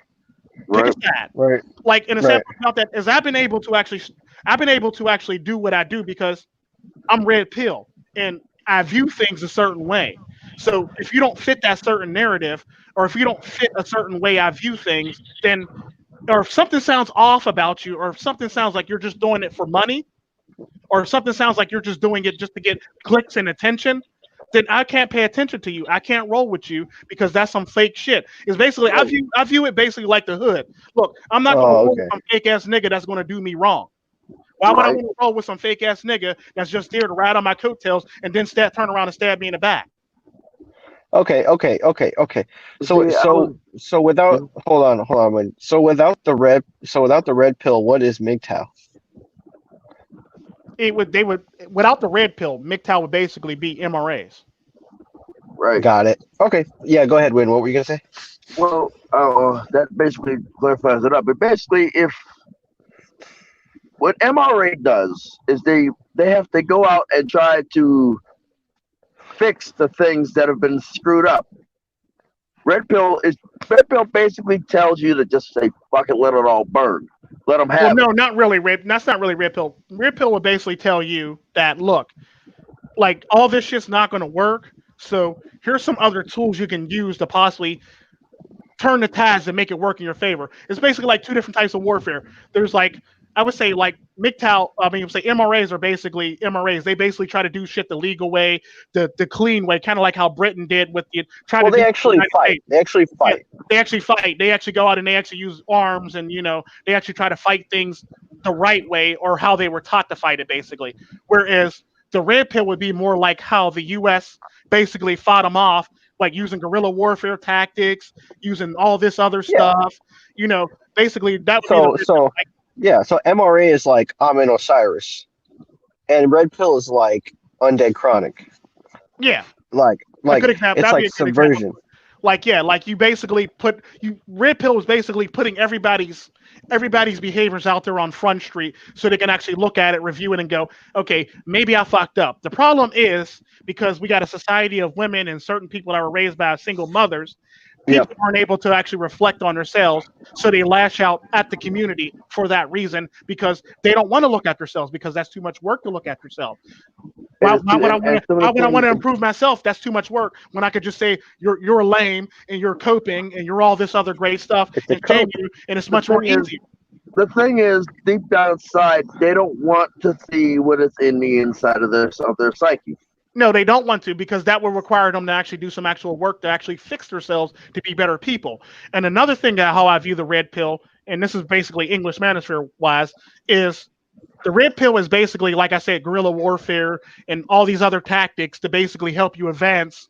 So Asymmetrical. it is a toolbox. So in a Yeah, certain it's basically like a MacGyver. It's basically like the MacGyver of fucking jack of all trades for the most part to actually advance stuff. It'd be like if like we were a platoon, like SEAL Team 6, a good example. There's somebody that's a good at sniping. There's somebody that's good at electronics. There's somebody that's good at breach. There's somebody that's good at shooting. That's going to run point for the most part. There's somebody that's good at something for the most part. That's Right. typically what and the red pill okay. is. And so whereas like MGTOW or MRA is kind of like subsumed in social engineering, Conventional warfare. red pill is like Red, it's red, red, trying to red, reverse red, engineer social engineering. yeah, for the most part. Red pill's trying to reverse engineer social engineering. MRAs are basically trying to make it work with the construct that's set up in place for the most part. They're basically fighting to basically make it work with the construct set up. And they're trying to work with the construct. It's kind of like how they say there's two ways to actually get something done. There's the back Mhm. room way, which is the red pill way, and then there's the up and up way. 9 times out of 10, you're probably going to get more done in the back room way than you are going to get it done if you try to it's a good example of that is our the U.S. House and Senate for the most part. Like there's bills that sit on the floor for weeks, years, months, decades that don't get passed because there's no incentive for them to pass them. You see what I'm saying? The minute that money comes up and somebody wants to throw money in the Senate and House's pockets, House and Senate's pockets, then now we all of a sudden we can pass some bills now. You see what I'm saying? So I see. Yeah. you see what I'm saying? Now bills are getting passed and bills are coming off the floor in rapid succession when it benefits a certain people or it benefits somebody financially. That's exactly how it works. So in all technicality, the MRAs are sitting there trying to get a point across to the US House and Senate that it's kind of like how I say with your argument for the most part. With an argument. The more you try to push it, the more you try to push an argument to people who's not willing to hear it, you devalue your argument. That's MRAs. You're arguing this stuff and nobody's willing to listen to you, and now you're devaluing your argument. So now we need these red pills, which will be like the Navy SEALs or the SEAL Team 6 or the Army Rangers for the most part to come in and probably throw out some cash or manipulate a couple people, maybe like blackmail a few people to get them to do what we need them to do so the MRAs can actually come out on top for the most part. So, I mean, a lot of people bash MRAs, yes, but the MRAs are basically doing everything that the red pill people are doing, the people who are red pilling people are doing, but they're trying to do it on the up and up. It's a different theater of combat. It's basically So different, like you said, different theater of combat. You got a different Pacific. You got the Pacific theater, and then you got like the European theater. Or like a good example of that is a good example of that. A good example to actually explain it to you and put it in context is it would be like the the beach in Normandy. All those people that got off the ship and ran up on the beach would be all MRAs for the most part. All those casualties, all those losses. That's the best way I can put it to you. No. I see it. They're like all those casualties. I can put it to it a better way. Well, I know you can, but like all those casualties and all those losses you took basically are all MRA. That's basically MRAs trying to march up on the beach and take the damn thing. They eventually took it, but at the same time, they had a lot of help taking it. You see what I'm saying? At a grave price. At a grave price, basically. They're taking these L's and they took it at a grave price and are willing to do it at a grave price, and they don't really quite see that. Now, what the red pill will do is these are the motherfuckers, what they call them, the 82nd. You pretty much just drop them in behind enemy lines and they fuck up some shit and they help you advance for the most part. Or the SEAL Team 6, they disrupt some supply lines and they get you to where they basically make the war and turn it in your tide for the most part. So like you got the people on the beach of Normandy, you got the people that we just airdrop behind the people on beach of Normandy to actually basically disrupt some supply lines so we can actually make some advances for the most part. Right. Or like World War II tactics versus Viet Cong tactics using punji sticks and traps like that. Yeah. Definitely. Yeah. Yeah. Like I said, basically, it's guerrilla warfare or it's regular warfare. You pick one.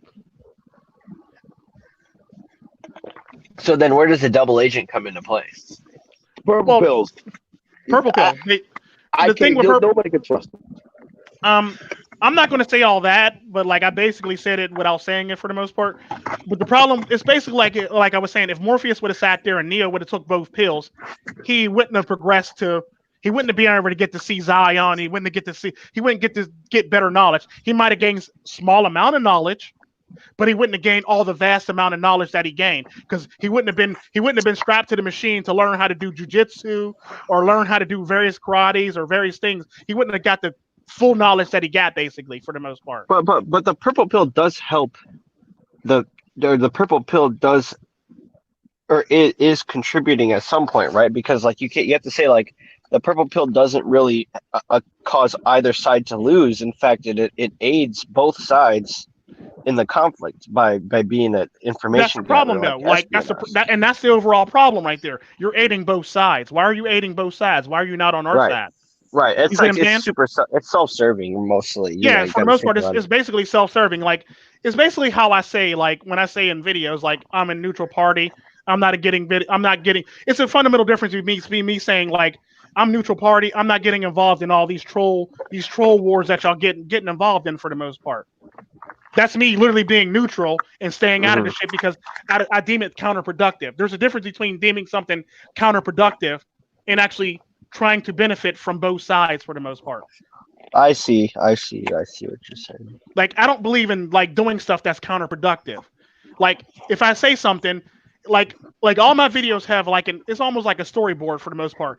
They all have an arc. So none of my videos are going to like pretty much be counterproductive to the overall arc on what I'm actually trying to put out for that time frame, if you know what I mean. So I will Yeah, never I have a do. video that doesn't fit, or there will never be like some filler material that doesn't fit my narrative for the arc I'm actually trying to put up in my for the arc I'm trying to put up in my presentation for all my videos for this time frame. Because I treat all my videos like they're seasons for the most part.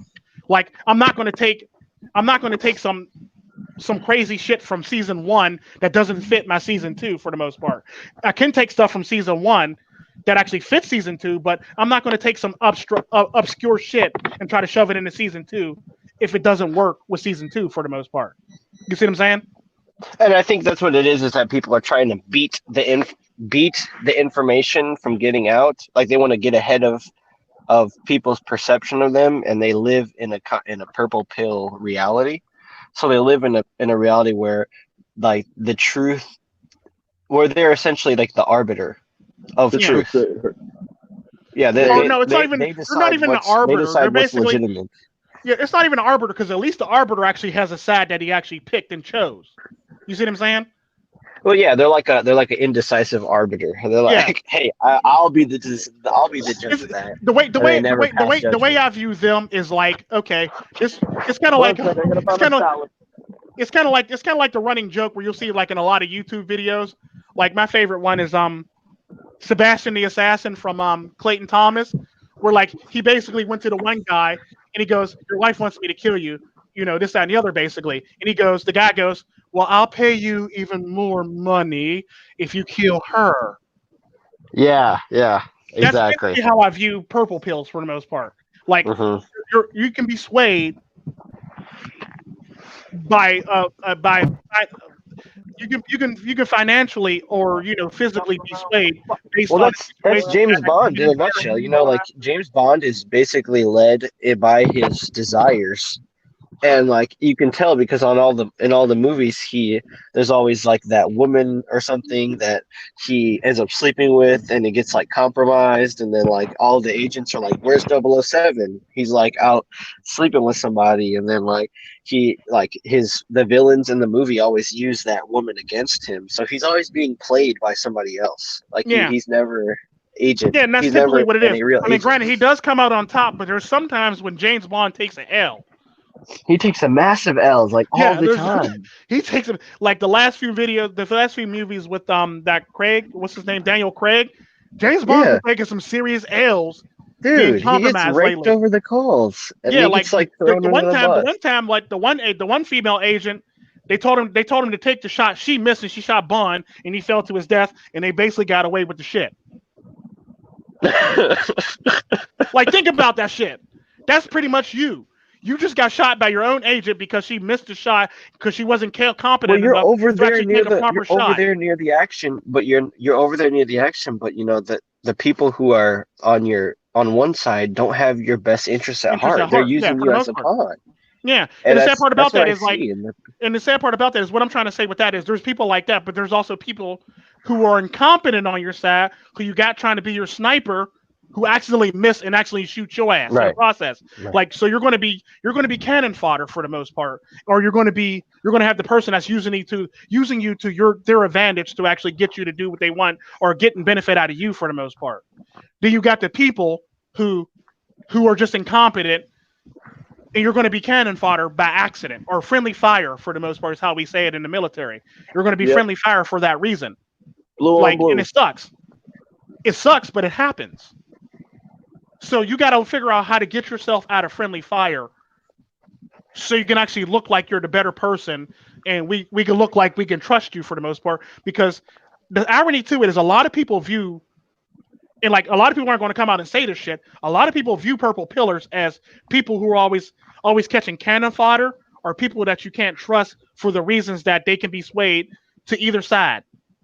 Like me, when I say I'm neutral, I'm being neutral. Like I'm sitting on his fence because I've actually done this. I actually did this in a server once, and the one guy goes to me, Tico, I'm gonna knock your bitch ass off that fence because that wasn't right that you just threw me under the bus. No, nigga, I'm neutral.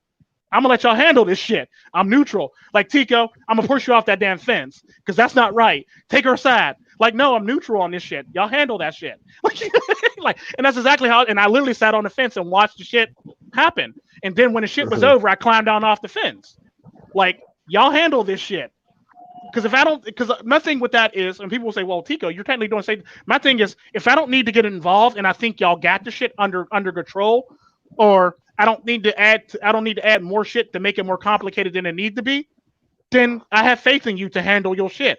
That's exactly how I view it. I have faith in you. If I don't have faith in you, the minute I get off the fence and I take your side, that means I don't have faith in you handling this shit no more, and I think you're taking this L very hardly. For the most part. So anytime I'm actually in fire or shooting at somebody with you on your side, that means I lost faith in you being able to handle the situation. That's exactly what that means. Uh-huh. And you essentially have the blue pill leecher, the red pill teacher, and then the purple pill preacher. Yeah, for the most part, that's the best way to put it. Mm-hmm.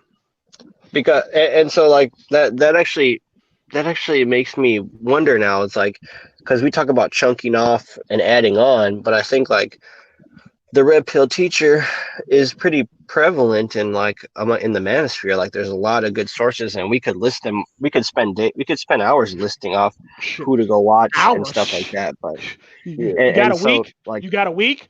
I know exactly. Because that's how long it's going to take for me to list off all of them. Exactly. So I mean, I don't know if that's the real problem, but I mean, like and I don't know if like chunking off a part of the purple pill is necessary, or like what is, or if they're just still going through a cipher phase, or if they're going through a phase where they want to go back, or what the deal is. The generally. best thing, from my understanding, just add value to the conversation and be patient is my thing.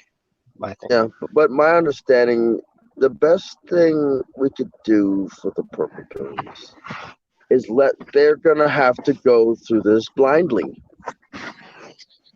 I mean, I as much as I hate to say it, as much as I hate to leave somebody to their own devices, they have to go through this blindly. And it's like every one of us who went MiGTOW, red pill, whatever, we had to go through something blindly. We didn't have very many people. Many of us didn't have very many people to guide us through this. Hell, I said, I got to where I'm at by watching videos and observing my surroundings, observing how things, as far back as I can remember, my interactions with the opposite sex. I got here by observing my interactions with the opposite sex. Yes, I was pissed, but the time that I was going through the red pill rage, I was overseas. I couldn't afford to go through a red pill rage. So I had to go through controlled rages. I literally had to reel back a controlled red pill rage. I knew that I couldn't just go on YouTube and be sprouting all types of trash. You know? I knew that for a fact, especially overseas. Mm-hmm. Now, knowing this, like I said, if I was at home, I'd have probably went through a red pill rage on Facebook. Yeah. You know, I probably went through a red pill rage on Facebook. Now, on Facebook, it's a little bit different. Not only does your family see it, the world sees it. And your command sees it, and then the enemy sees it, and then whoever's over there sees it. Guess what? You're manipulated.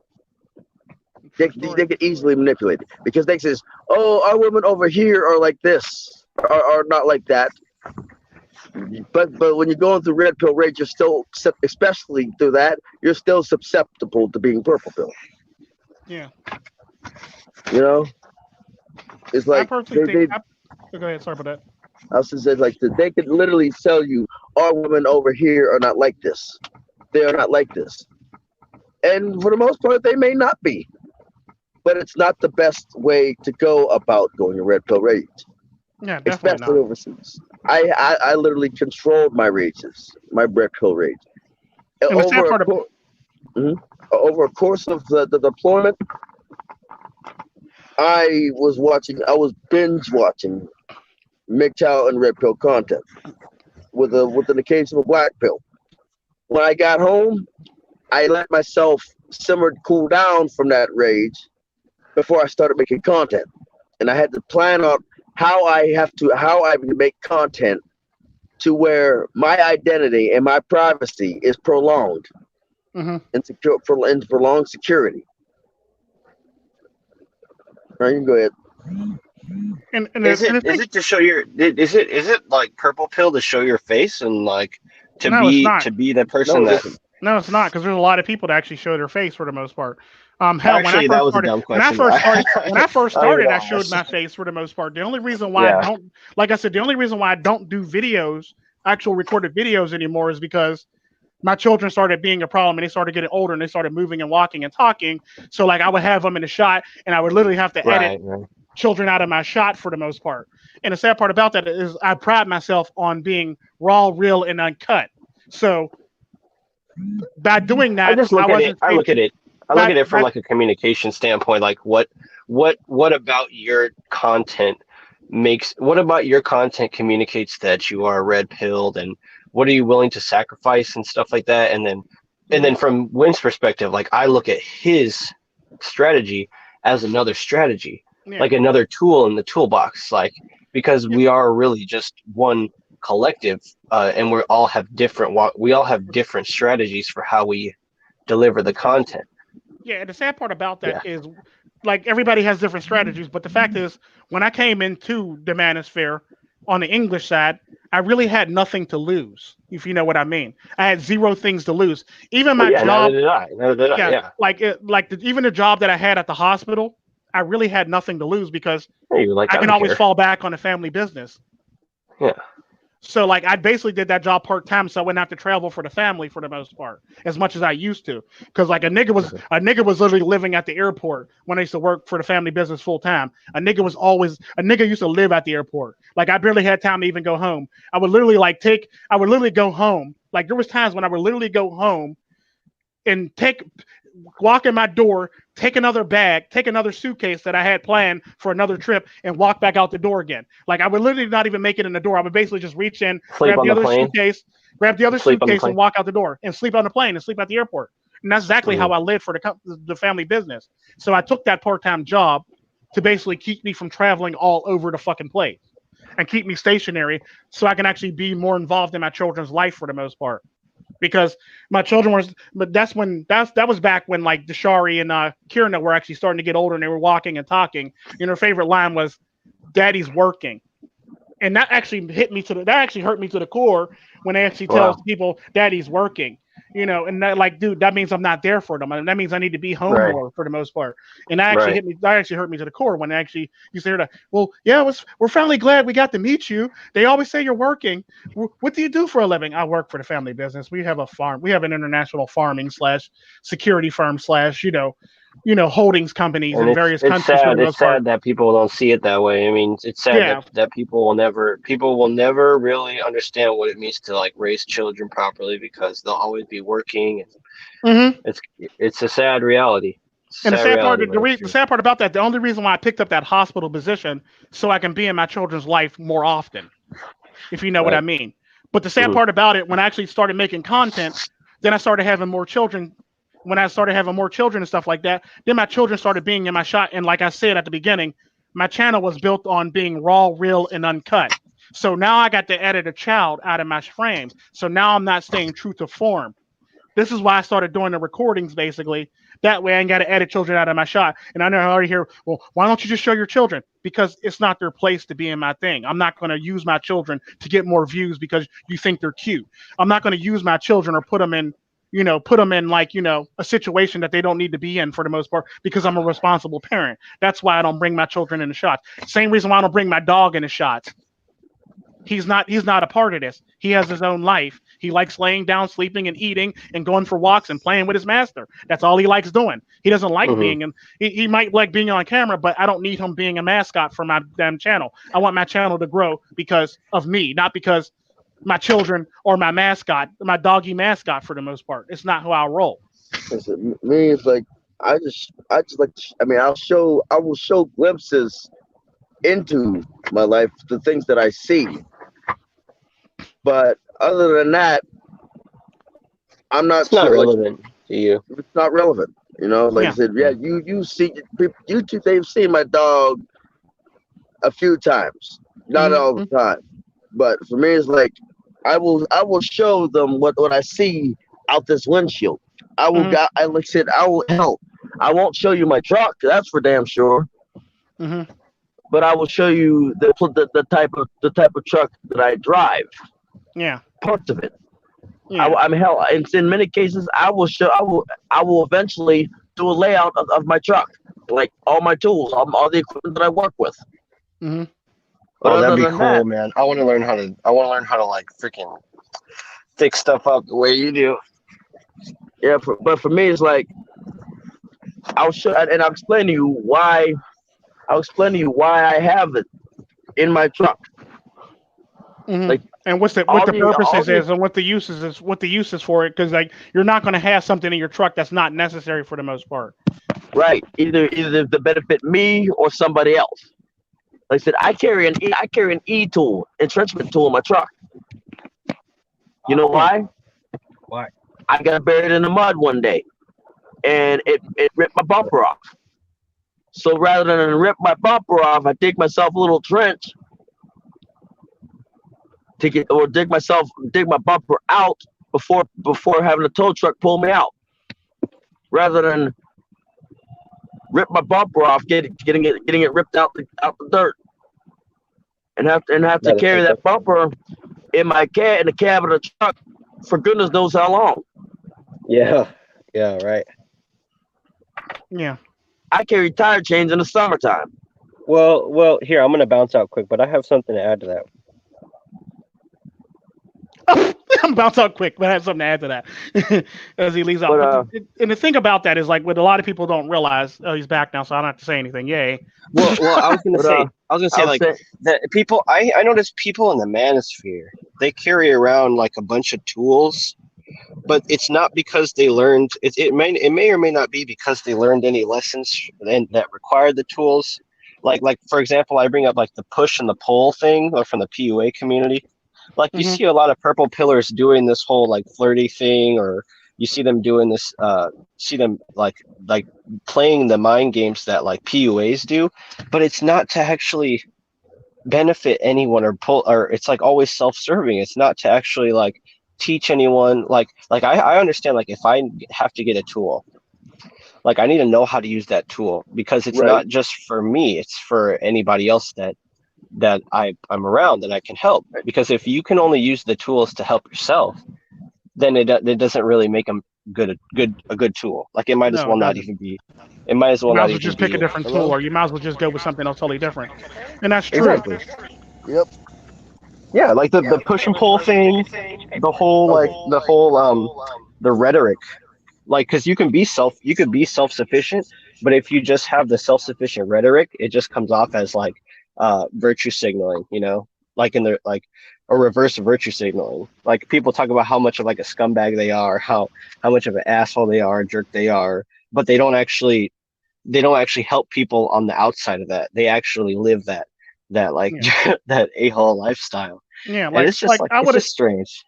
like I would admit I am a dick and I am a jerk, but I know Yeah, when to rein it in for the most part. Like I exactly. know when to rein it in when it's not necessary to be a dick or a jerk. Because I've always said if I say something that's borderline racist about like a good example is like when I go into work and I say something that would probably be considered borderline racist, like "What's up, my niggas?" Like I've been known to mhm, do that to women, like white women. "What's up, my nigga?" and high five them. Like what I'm basically doing there is trying, like I'm not trying to flirt with you. I'm basically trying to make you comfortable with being around me, because I know there's a lot of people that say I'm cool with black people, but they get very uneasy when a black person enters the room. It's just facts. Like you don't have to lie about it. I can tell when my appearance actually makes you uncomfortable. So I'm willing to break the ice and go as far as to say, "What's up, my nigga?" Like to you for the most part. And the sad part about it's kind of like what I say in a lot of my videos where I say when I say my nigga, I don't mean black, white, Chinese, Puerto Rican, Asian. I don't give a fuck who you are. You're all my niggas in my eye for the most part. That's exactly how I approach anybody in public for the most part. Hell, I would do that to a judge if he's white. I would do that to a cop if he's white. I would do that to anybody if they're white. I would do it to anybody if they're Chinese, Asian, Puerto Rican, whoever the hell. You my niggas. Yeah. In my eyes, you my niggas. So therefore, that doesn't mean I'm giving you a hood pass to say the N-word. I'm just trying to make you comfortable with being in my presence for the most part. That's all it is. That's all it is. Because the fact of the matter is, if I can't make you comfortable being in my presence, then this is not going to be a great working relationship, or this is not going to be a great way to learn and share with each other for the most part.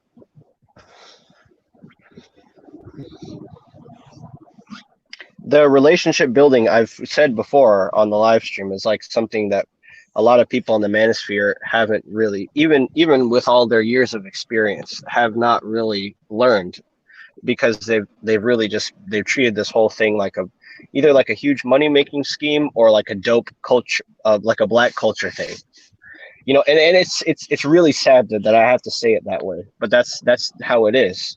Like, the people try to attach their blackness to MiGTOW, to, you know, and you said it before too, Tico. It's like MiGTOW. There's no such thing as black MiGTOW, black manosphere, and that's what they're doing, is they're trying to fight back against the white side of quote unquote MiGTOW, and trying to say that, you know, MiGTOW is this really complex thing. It's really not. Like, when it really comes down to it, it's so straightforward. It's so straightforward, and they try to overcomplicate it by having this like black attitude towards trying to bring race and politics into it for the most part. Into it, now there's a black MiGTOW. No, there's not a black MiGTOW. It's just MiGTOW. Calm it on down. Quit trying to divide people. So you can conquer people. That's all you're trying to do, is divide and conquer. Niggas know they MiGTOW. They MiGTOW. It's no such thing as black MiGTOW. Let that shit go. You're trying to divide and conquer. MiGTOW is all you're trying to do, because you're trying to make it so it's so divisive. That way you can actually control a group of people, and you can put them against each other and make them fight each other to make it easy for you to come in and try to run a conquest on them. But the sad part about that is, if you learned anything from history, kind of especially with the Dylan Roof thing, like, he was basically did it so he could start a race war. What happened after that is they prayed for him. The people who survived prayed for him and prayed for his family and prayed for all the people who passed away for the most part. That's what black people do. Now, is that a good thing or a bad thing? That's up to you. That depends on up to you. That lets me know that there's a group of black people in this world still that are on some Martin Luther King shit. Non-violent, basically. So there's not a lot of when you can do that shit and do it peacefully and actually look like you're the better party, that lets me know that there's still some Martin Luther King in this world and black people. Yeah. Because he basically said he went in there to start a race war. And what happened with that is the race war didn't happen, and the black people basically prayed for him, his family, and prayed for the people who passed away for the most part. They didn't want no ill will against them.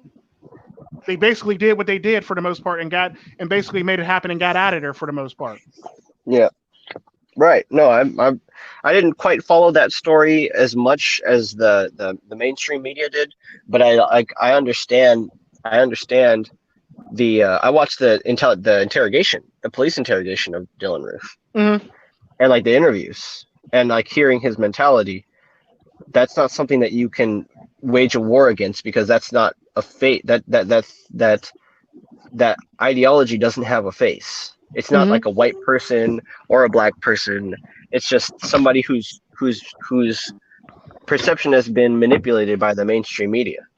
Yeah, because like what people don't realize about black people in America is there's about 5 million black people that would actually do some crazy off the wall foul shit. Out of all 42 million, out of all 42 million black people, there were 5 million, a little over 5 million black people that do some foul, crazy, off the wall shit. Yes. Then there was a larger group of black people who actually believe the same way that those people believe that the church for Dylan Roof. We want to pray for his we want to pray for his forgiveness in heaven. We want to do all this stuff and do all this shit. That's a large majority of black people for the most part in the United States. So the sad part about it is black people are being judged off that 5 million black people that do the most stupidest, dumbest shit in the whole entire fucking world. And it's just facts. We're judged off of that 5 million black people, and there's 4 million black people altogether in the United States. Well, give or take, there's 4 million black people in the United States altogether. and we're judged off of what this small minority of the black people actually do. It's sad, but it's so true. Hmm. Yeah. And And now it's I like, now I understand that I understand the red pill more because I used to think that it was like because I'm like a communications and an observation based person. I thought the red pill was actually like fighting back against something, and that was because I was in the red pill rage. And it's not like the incel rage. It's because I had experience, but I also saw it as I also saw my past relationships as like having having something bad happen, or like I like looking at it with ill will, for lack of a better term, you know. And it's like after realizing that it's not, it's just a tool for subversion. It's mhm, just a toolbox that can help you to like live with like after having experienced something that might have changed your, that might have like, you know, had the something taken out from under you, like the ground taken out from under you. mhm, It's just a philosophy now, and I meditate on red pill content dates to this day. yeah, Whereas like some people, they can't even watch it because of it, the emotion that it gives, the emotions that it like provokes in them, you know. yeah. And like I will say this too, because I won't say that majority of the black people do this, but like I'm gonna say a good example is 5 million black people would do some foul, stupid shit for the most part. It's kind of like how I say about like 10 to 15% of the population would do some foul shit to any human being or animal or thing. And it's that 50% of the population do crazy foul shit to anybody and anything. The sad part about that, there's a group of black people in the middle, and it's a small minority that if they get caught, depending on which way the wind blown in the whole entire situation, they will react based on the situation and which way the wind's blowing to that situation. Then there's a majority of black people, like I was saying, that pretty much are the we shall overcome. Them are dumb niggas for the most part. So like not all black people think the same way that 5 million black people think. Most of them are pretty much law abiding. We shall overcome. You know, one day things will change, or they have this ridiculous overwhelm of That's faith kind of like I or was saying, it's kind of like the change truckers, you know. in their favor for the most part. That's most black people. That's most African Americans in the United States for the most part. They're not violent. They have this Mhm. optimism that shit will change for the better. Even if it looks like it's getting worse, they have this optimism that shit will change for the better. Yeah. Yeah, and I also learned to slow down the pace of my relationships. Like after you break up with somebody, it's you shouldn't be rushing to try to overcompensate for having lost, or for having like ended a relationship. You should just, you know, start from zero and then work your way back up to living your life normally. Because when you're in a relationship, it's like things you change to, or like things change, and you might not change, but your environment does change. And when your relationship ends, you're in a new environment, so there's no need to like rush to get up to that same level that you were when you were with a person, because you have to take stock of yourself and assess any injury that might have happened to you. And if not, then like, I don't know, be happy, because hell, that's a bitch you don't have to deal with anymore. So The sad part about that, Lamb, I would say it's a little bit more complex than that situation because you also got to take inspiration too.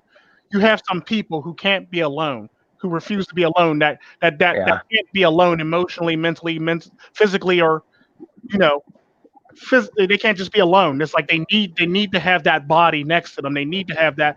It's kind of like if you ever go to work and you done got done working a 12-hour shift and your supervisor calls you back in and you say, "Well, I just got done working a shift," and she goes to you, "I just need a warm body at this point. Can you please help me out?" Like I don't care yeah, I what. need coverage. I just need coverage. Basically, a lot of that's, yeah, that's basically a lot of relationships that happen right after another relationship. They need that warm body to actually heal themselves. The sad part, and the sad part about that is that warm body is not going to heal you if you're not willing to work on you yourself. You can't just because you have another warm body there. That don't mean things are going to look better for you. you still need to work on yourself or look in at yourself to understand yourself, to better yourself for the most part. Right. You can't be That's out true. here talking about like I'm in another relationship. It kind of reminds me of Facebook relationships where 1 week she's with a guy, next week she's broken up, and 2 days later she's back in a relationship again. Yeah. Well, I'll tell you. And like men do that too. Yeah. But like, I would, what you can't do is try to get back in a relationship after breaking up from a relationship without healing yourself properly. You see Yeah. what I'm And saying? then the relation the healing stops when you try to have that external confidence again that you had when you're in a relationship, because if you live 50% of your life single, that the rest of that hinges on internal confidence and being okay with yourself, okay with being alone, and okay with whatever it is that you enjoy doing by yourself. And yeah, that's what people should focus on, because when you just rely on what everybody else is good about you, when those people are gone, who are you going to rely on to give you that confidence?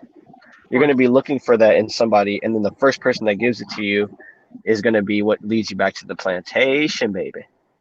Mm-hmm. You got to carry your own weight, baby. You got your own weight, baby. Yeah, and the sad part is that you do, and you can't rely on somebody else to fix you if you're not willing to fix yourself. Because Hey, basically, welcome, Valhalla. you're going into a relationship on on. You're basically going into a relationship with more baggage or more shit than you need to go into that relationship with, because you haven't taken the proper time to repair yourself mentally and emotionally. So like you're basically going to another relationship without repairing yourself mentally and emotionally. And the sad part about that is like that relationship is going to fail too. That relationship may not even last that long. That might be one of them things where like they refer to it as when you get into another relationship as like a buffer or a cool down, what's that term that they use? When you leave one relationship, but you get into another relationship just so you can basically get over somebody or something like that. What's that term that they use? Shit. Revenge. No, not revenge. It's basically you use it. One up. No, not warm up. You basically use that relationship to Monkey branch. not monkey branch. What's the term for it? Oh my god! I was talking to somebody else about this shit. Uh, there's a term for it, like I forget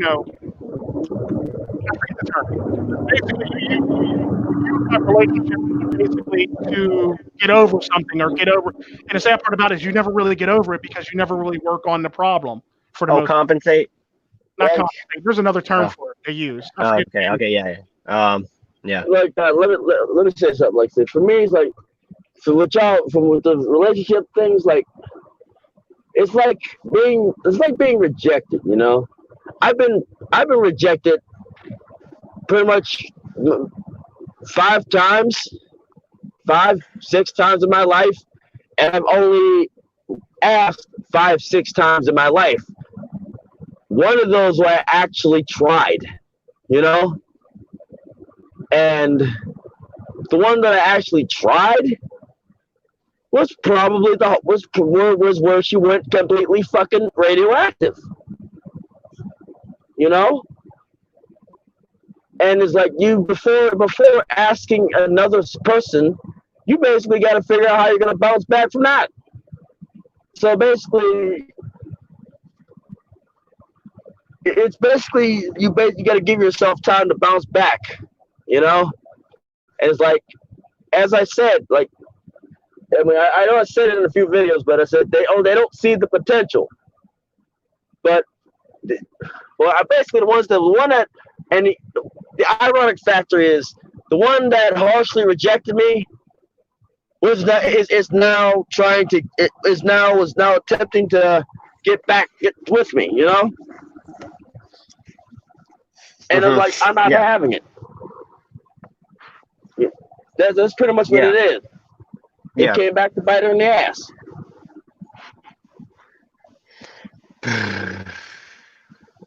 But I didn't stoop to her level and call her and basically call her some of the things that would make a Marine blush. I just said, no, I'm not interested. And it's like I mean, one thing about it is Vendetta. they will try to ask for a time Vito. frame where you're interested, and I gave her a neutral answer, like, I honestly don't know.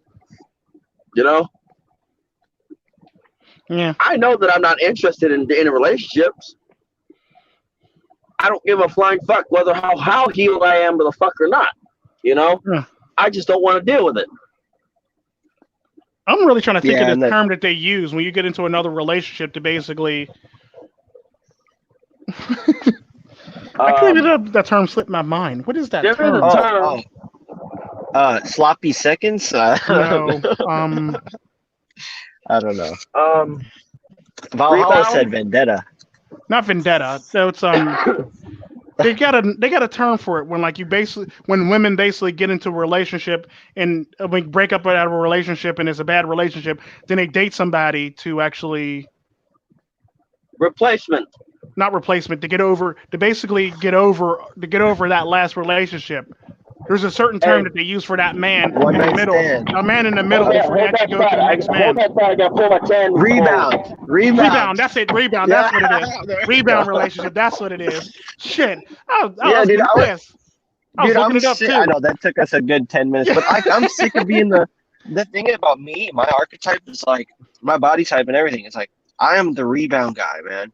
Like my sense of humor, all my personality and everything, that is rebound bait. And I'm as a man, I'm just sick of being. I can't be like. The thing is, if you want to be a dom, then you got to start from day one with that attitude, right? So it's like I can't be like I can't learn from somebody who's a dom how to be a dom.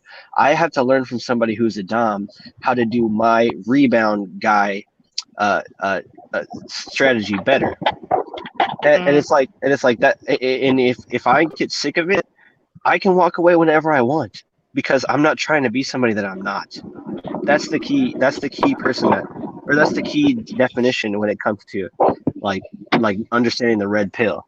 The red pill is not trying to teach you how to be like everybody else in the manosphere who has a girlfriend or something, you know, or every other pickup artist.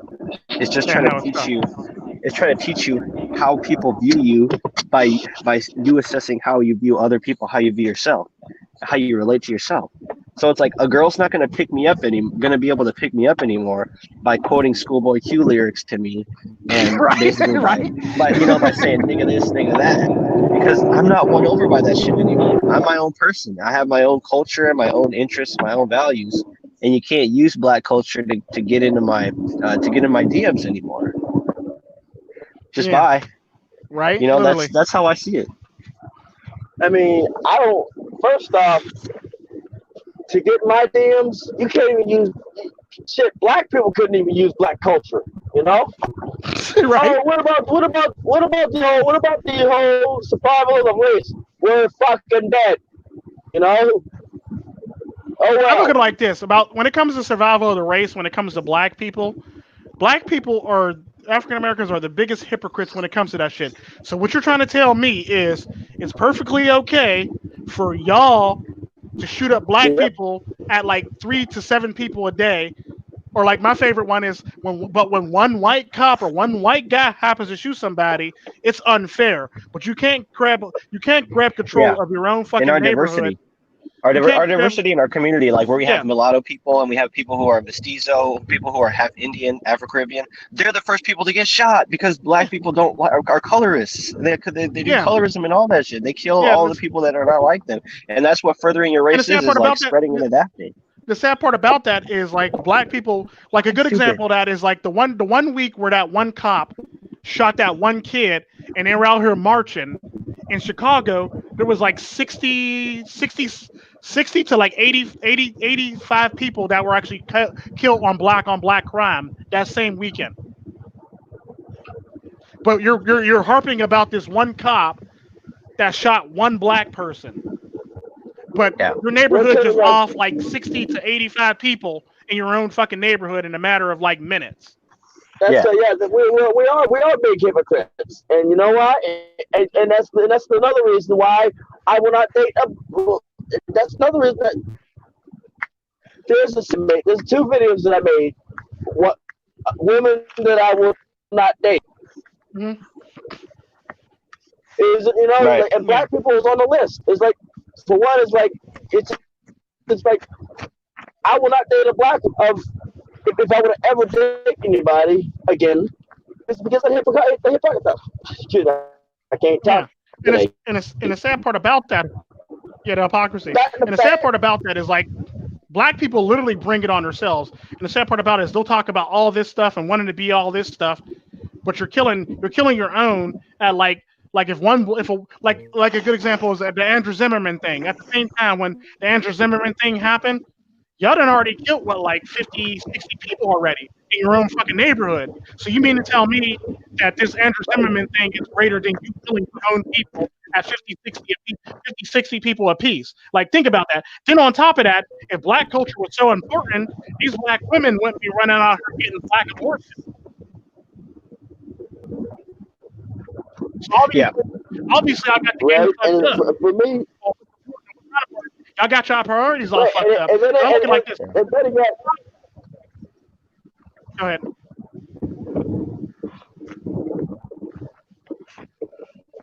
Oh, I'll go then. Because the sad part about that is y'all got the game fucked up. Because like, it's funny how y'all want to prioritize one cop shooting one black person when in fact you're killing way more than that in a matter of a day. More black on black crime happens. More police brutality against black people actually happen. I mean, granted, don't get me wrong. There was the DWB, but at least he wasn't brutalized in the DWB. Like right, shit. Like there's a difference between being shot and killed, and or just being pulled over because you're black. That doesn't count as a crime, really. I mean, it's wrong, but it happens. At the end of the day, did you live? You lived to fight another day. Cool. That's all that fucking matters. And it's sad. Like this is sad. Like, dude, don't come at me with this police brutality shit when in fact you're still doing the same exact thing, black on black crime. Like, you can't tell me that this is greater than what you're doing when you're killing more people per capita than the cops are actually killing. All the cops, all the stories that they show. sit down, Milo. Sit down. Lay down.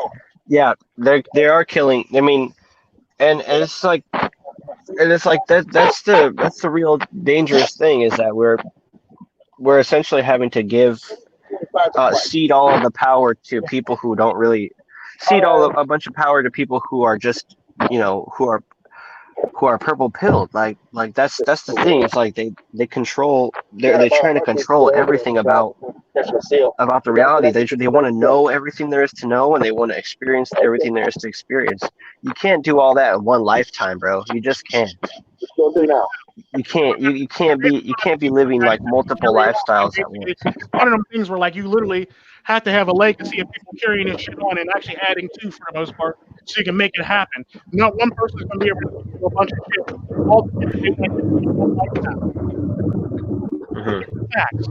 But for me, like I said, the other thing that gets me about black people is the fact that they tell me that they basically, because I don't think like them, I don't have that group think narrative. They call me out of my name. They call me a coon or Uncle Tom, and really, I'd rather be a Tom than a Remus. Yep. I'd rather be Tom than a freaking Remus. Like the women do that too. That's gonna make me change my mind about dating or anything. Or it's like they're first to swirl, but because I'm a man, I can't do the same damn thing. Kiss my ass. If you're Uncle Tom, at least if you're Uncle Tom-in-law, you'll get racist jokes, straight to your face from all your other, in-laws. But it's better than being in a black family and having your whole life being run by the women in that cohort, or having being denigrated and stuff day by day, day after day after day. Right. And being like, oh, you don't believe the way or you don't think the way that we think, blah blah blah blah blah. You don't live the way we live. You're not about that life. We don't speak broke. Me personally, to be honest with you, if a person does not like me, at least tell it to my face. You know, don't tell it behind my back. I've gotten to the point where it's like, you're a dumb fucking dog. Why the fuck did you even think about that? That was remotely a good idea. Be nice to Milo. Yeah. How's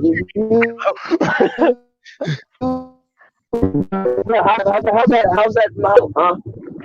Yeah. Motherfucker. It tastes good. Stupid ass motherfucker. You won't do that again? I bet you will.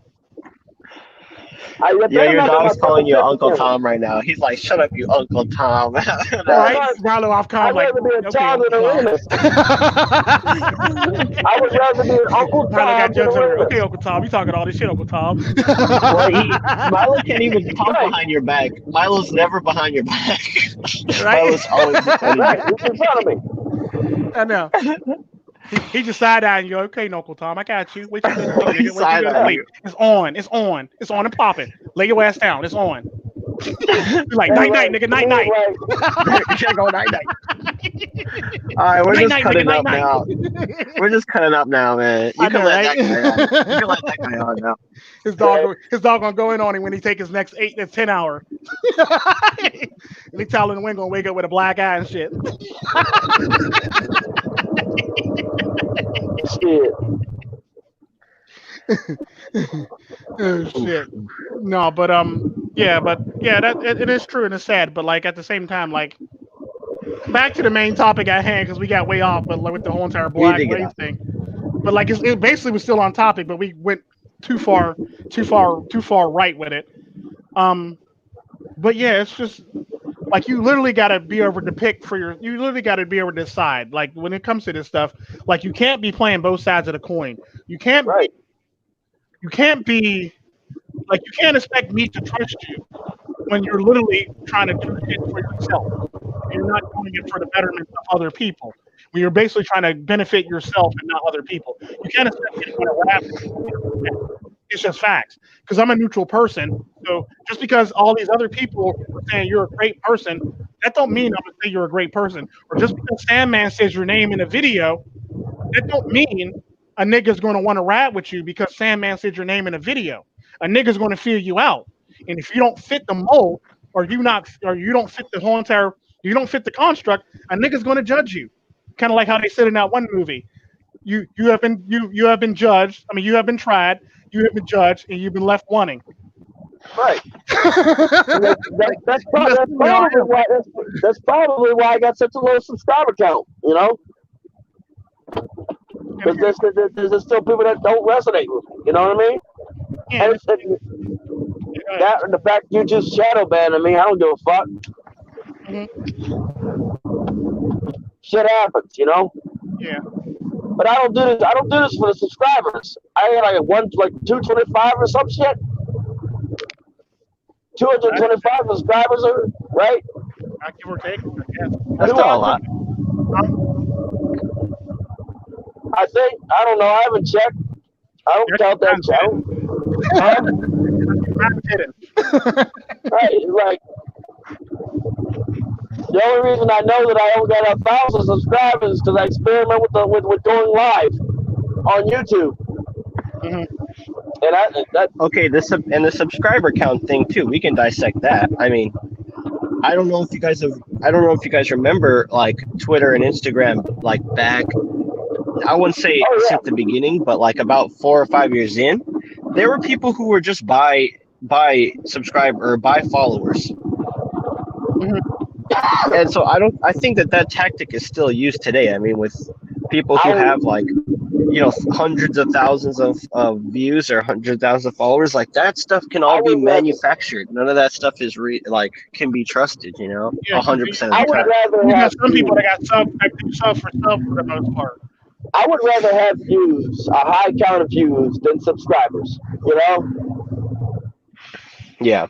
Yeah. You know why? And that guy, you're right, man. Like people who are politically correct, like I've heard people who are politically correct say like, oh, I want to live in a white neighborhood because there's less crime. It's like, okay, then you can't say that you're liberal. You can't say that you know, that's just so false that you're Look, Like I've you can't disassociate crime with a race in one instance and right. then reassociate it when you're trying to virtue signal. Like Let me that's break this not to you. liberal. I've been to a You know black that's neighborhood with a high crime rate, and I've been to a white neighborhood with a high crime rate. right. No, I've been There's to white been every neighborhoods side with of a the high coin. crime rate. Shit, I've been to white neighborhoods with a high ass crime rate, and they're nice neighborhoods. They're nice white neighborhoods. So you can't tell me that white people don't commit crime when, in fact, when you actually look at the numbers, and you got 300 and something over, you got 3,000 over here, and the black people are just trailing by like a couple hundred or 100. Right. Like you can't tell me that white people don't commit crime when the crime statistics say that black people are only trailing you by this much.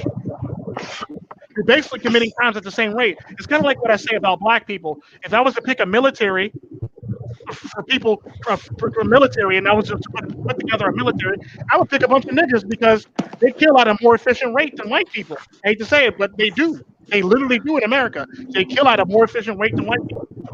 Why would I want to dump a lot of resources to having a bunch of white people when I can have 4 or 5 niggas that kill at the same Yeah. efficient rate as white people? Well, Well, yeah. look, Well, I mean, I can save a I lot of think that money. what. Yeah, it's just a shame that like, well, you got.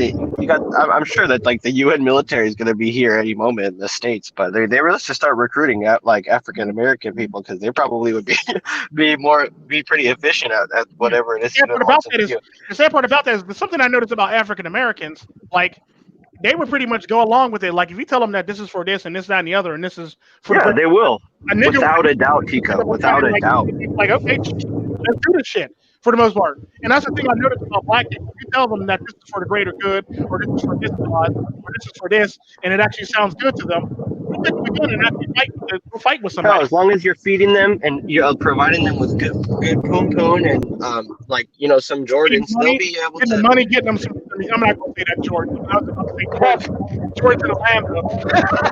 And Lambo, bro, Look, they're man, willing I to don't do whatever. They're appreciate willing to all these rap stereotypes about in this drugs. motherfucker about a nigga, man. Like I'm straight just up. saying. I'm gonna tell you something. Niggas, we do that first and foremost. If the white people started, You do know MiGTOW in the Wind is actually black, right? And he's actually from America, right? uh, And Yam is actually half black recruiting, from we America, assume like, right? Well, like I with don't you trust the do trust government. white people because you do trust white people because you sell your music to them, you sell your products to them, you sell we sell Well, no, everything yeah, about ourselves to white people, I have which to means trust which you to shows sell us that we anything. trust them. yeah. It Well, shows them no, that I, I don't. well, no, I don't the have thing to. about I don't have to black trust you to you tell do you though. the thing anything. about black people, Like, just no, because the thing look, about man. black people in Dying America, fetus what I noticed, sells the thing I noticed about sells black death people in America metal, and is I buy if a it black even though they person is, don't like niggas. hang on one second, hang on that second, that guy. The thing I noticed about black people in America is if a black person was to tell another black person that this, that, and the other, and this, that, and the other, they're not going to listen to that black person. But if a white person says that shit, they're going to listen to that white person before they listen to another nigga. And it's just facts. It's just 100% facts. It don't matter if you don't trust white people or not. You're more likely going to listen to a white person over a nigga for That's just facts. man. Statistically, it's just facts. That's the conundrum, Exactly. man. That's the fucking conundrum right there. Like, and I hate to second that, but you ain't lying, man. Like, and, and that's But I know me personally, I don't trust Like if everybody your mom equally. says, like if your mama says, yeah, like if your mama says, "Well, don't do this because this will happen," you're probably going to blow her ass off. But if a white lady or a white man tells you, "Don't do this or this will happen," you'll actually listen to his ass before you listen to your own mama or your own brother or your own dad or I mean, anybody but else for that matter. that really race related though. I mean, like that's like all men. When our parents tell us shit, we don't listen. But when our trusted older cousin or our trusted older homie tells us, we listen. It's the same shit. That's not like that's not a unique dynamic. Well, no, 'cause the sad part about that is even if your older homie was talking to you, but a white person came up to you and said the exact same thing, you're more likely to go with what he said than you are with your trusted older homie. It's just fact. Like if I was to tell you that I got this thing where I can help you start a business, and you can literally have $100,000 by tomorrow morning, you're not going to listen to me. You're going to listen to the white guy say, well, if you invest in this, invest in that, and invest in this, you can have $1 million eventually. Before you listen to me by saying, if you start this business now and you put in the work, you can have $100,000 out of tomorrow morning. And it's guaranteed that you can have $100,000 out of tomorrow morning. You're more likely to listen to a white guy that says, if you invest in this, you invest in this, you could quite possibly have $1 million. You're more likely to listen to that guy before you listen to me. Or we, You have a guaranteed surefire way for you to earn $100,000 back tomorrow. yeah, or we play into the system and we give white faces credit for things that black people are responsible for. And even if we were to That's because it's to know the truth, necessary. we fight against it. We fight against the truth by not moving in tandem with one another, brother, Yeah, but trying to yeah. enlighten one. Like black Yams is Hebrew necessary. Israelites.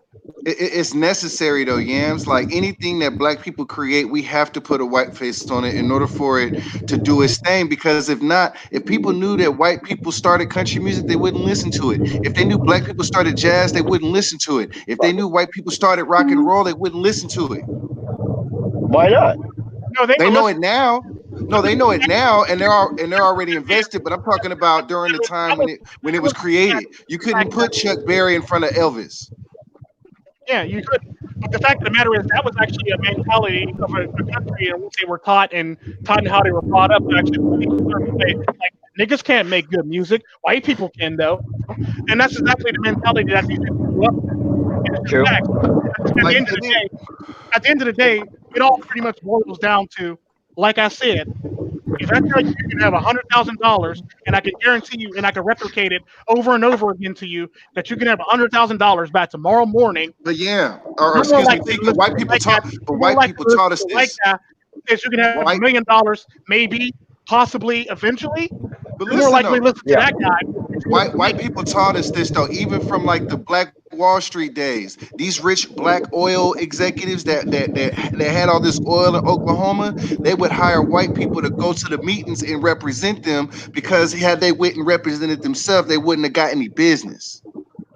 Yeah, but Yeah. that'd be like saying for the most part too. Like, well, if in Yeah. all technicality the Temptations wouldn't be the Temptations had they not put the white family on the covers of the album.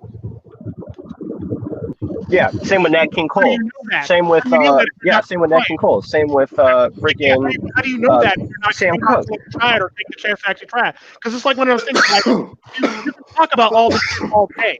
You can talk about this all day, but at the end of the day, it's kind of like one of those people. Like you either do or you don't. If you don't have the faith in yourself to actually put yourself out there, then why talk about this shit?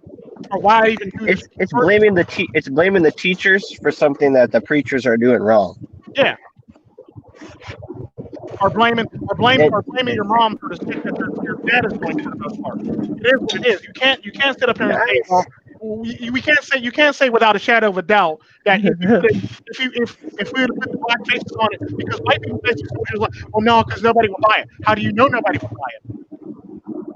We didn't try to see if anybody would buy it. We didn't even take the chance to see if anybody would buy it. It's just fact. But at the same time, you can't just say that well, nobody will buy it if you never actually tried it. Like, what do they say about that? What's that one saying? Like the only thing that the only thing that beats the only thing that beats a failure is a try. And if you're not willing to try, yeah, yeah. Or do not. There's no try.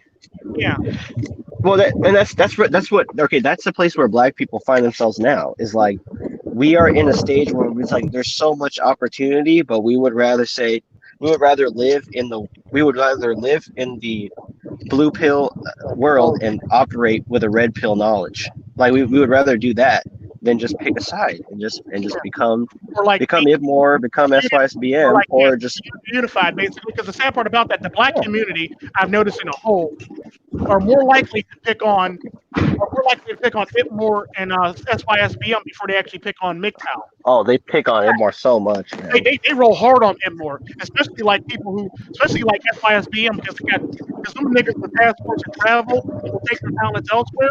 They roll on them hard as hell. Like they get Man, the most hey, criticism. fuck whoever roll on them niggas, man. Man, Like straight up. it doesn't. No, that's besides the point. That's besides the point. That's besides the point. That guy. What I'm trying to say is like people always say how they're they're catching this flack. The sad part about that is SYS Beam catches the most flack out of everybody in the whole entire manosphere.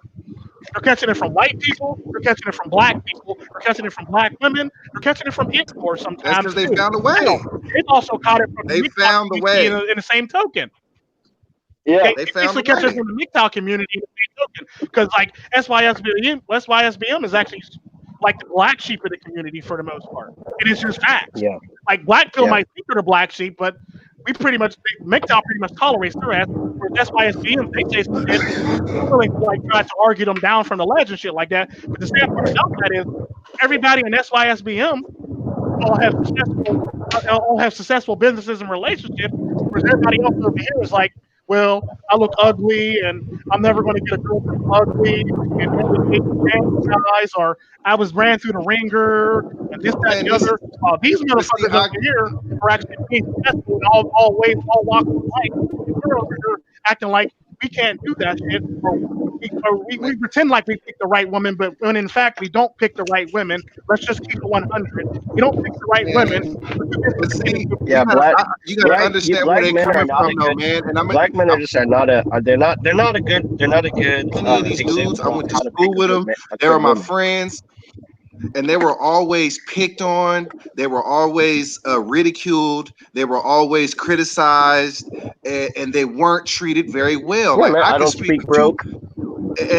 You know exactly, and just because yeah, of the but way they spoke, like but that it guy, was but that terrible. guy though. Wait, I wait, wait. understand that stuff. I understand that It stuff. was But at the end terrible. of the day, yeah, I know. But at the end of the day, did they stay and wallow, or did they take their skills and go elsewhere with their skills They and took talent? their My point exactly. My point else became of exactly. age, and My they got point their shit exactly. together.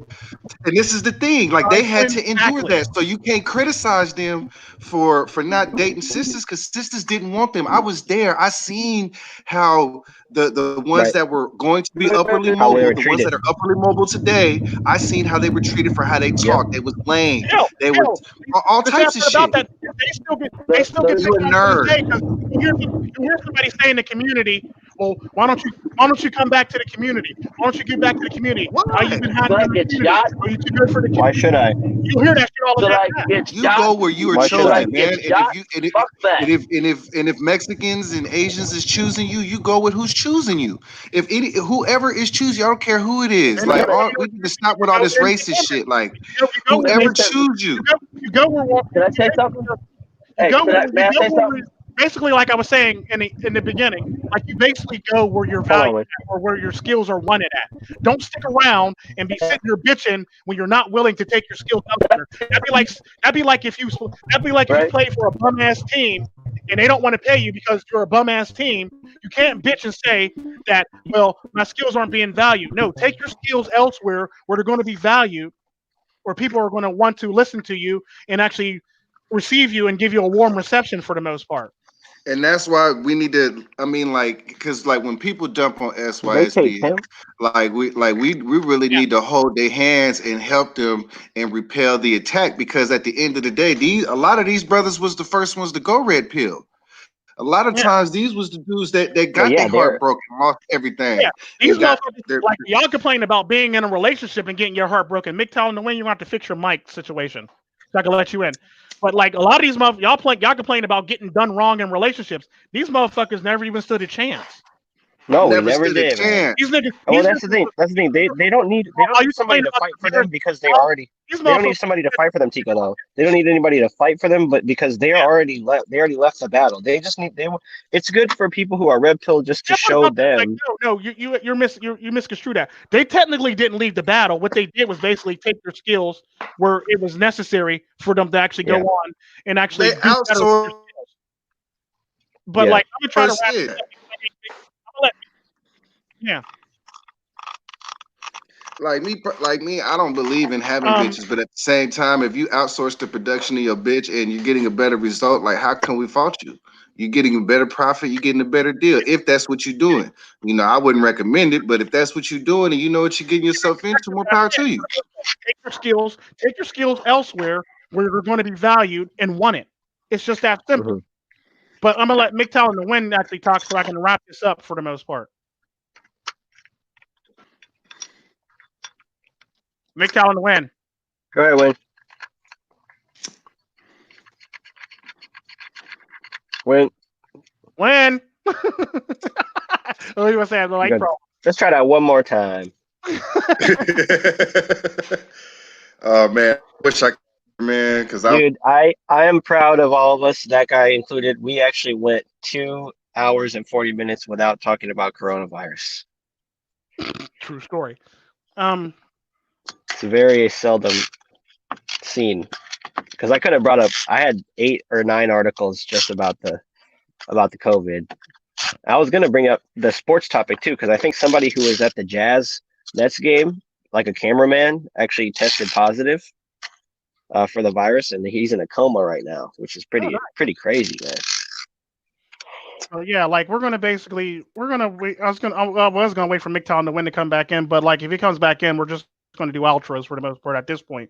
Because I wanted him to Yeah. see, man. but apparently he's out. I'm guessing his phone must have died. How or does something Discord like work, man? that. I don't know how to use this I'll explain it Discord to you because shit, man. if you come back in, I'll basically explain it to you in a chat room for the most part. It's easier to explain it in the chat room. Because like I can give you like pictures of the shit, but like you'll be looking at like, okay, so what's that do, or how do I get there?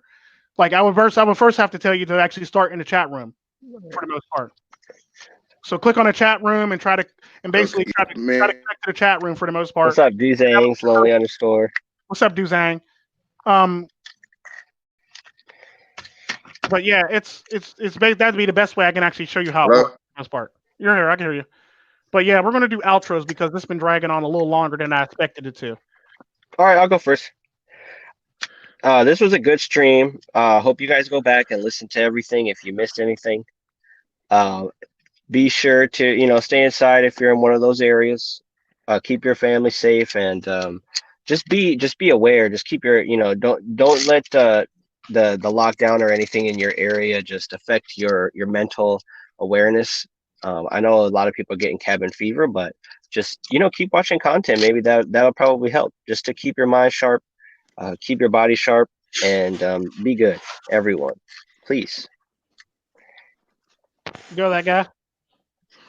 Oh man, thank you guys for having me in, man. Let me know when the next stream is, because now I seem to have a lot more time on my hands than I thought. Okay. Sure enough, I'll send you an email because I know you said send me one for Tuesday, but you ain't say nothing about send me one for Thursday. I know. Hey man, hey, look, man. Everybody is either unemployed or underemployed right now. True story. Yeah. Except for me, I'm actually working. Okay, Blackwater. Blackwater. Blackwater either though, but I'm actually working. I'm actually working for the family business, smartass.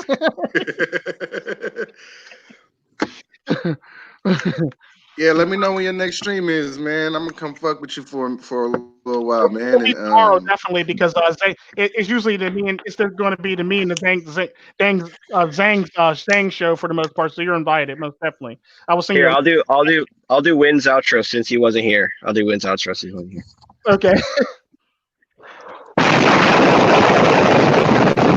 MiGTOW on the win. Don't do anything I wouldn't do. Have a blessed day.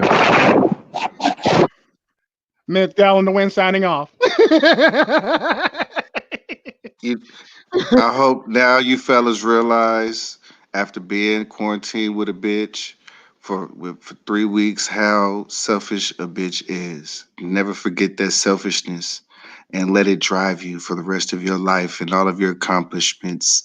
Just never forget the selfishness of that bitch when she ate that last wing, or when she used that last piece of toilet paper, or drank that last piece of water.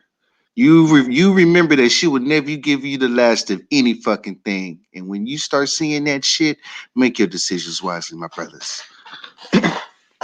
Me, like, even though I'm in a relationship, I would never give relationship advice unless you ask me on a personal level, because I don't believe in giving relationship advice, especially if a person's not going to follow through with it. So like if you ask me about relationships or how to do something, I will give you advice. But if you don't listen to it, you can't be, well, Tico, you told me this. Well, you obviously didn't follow this rule. But like, so I don't give relationship advice for that reason, because people don't fully listen to it. However, I will say this, like, off of what that guy said. I will say that despite the fact that this cabin fever shit's going on, I have gotten breakfast in bed every morning. Just saying. So I'm not experiencing the same situation that a lot of y'all are experiencing, but it took a lot of work to actually get this, and actually a lot of work to actually find this and actually get to where I needed to be for it to be like this for the most part. So not all situations are going to be like a Tico situation. You literally got to work hard at it, because at the end of the day, relationships are merely nothing more than snapshots of basically relationships are like work for the most part, or manual labor.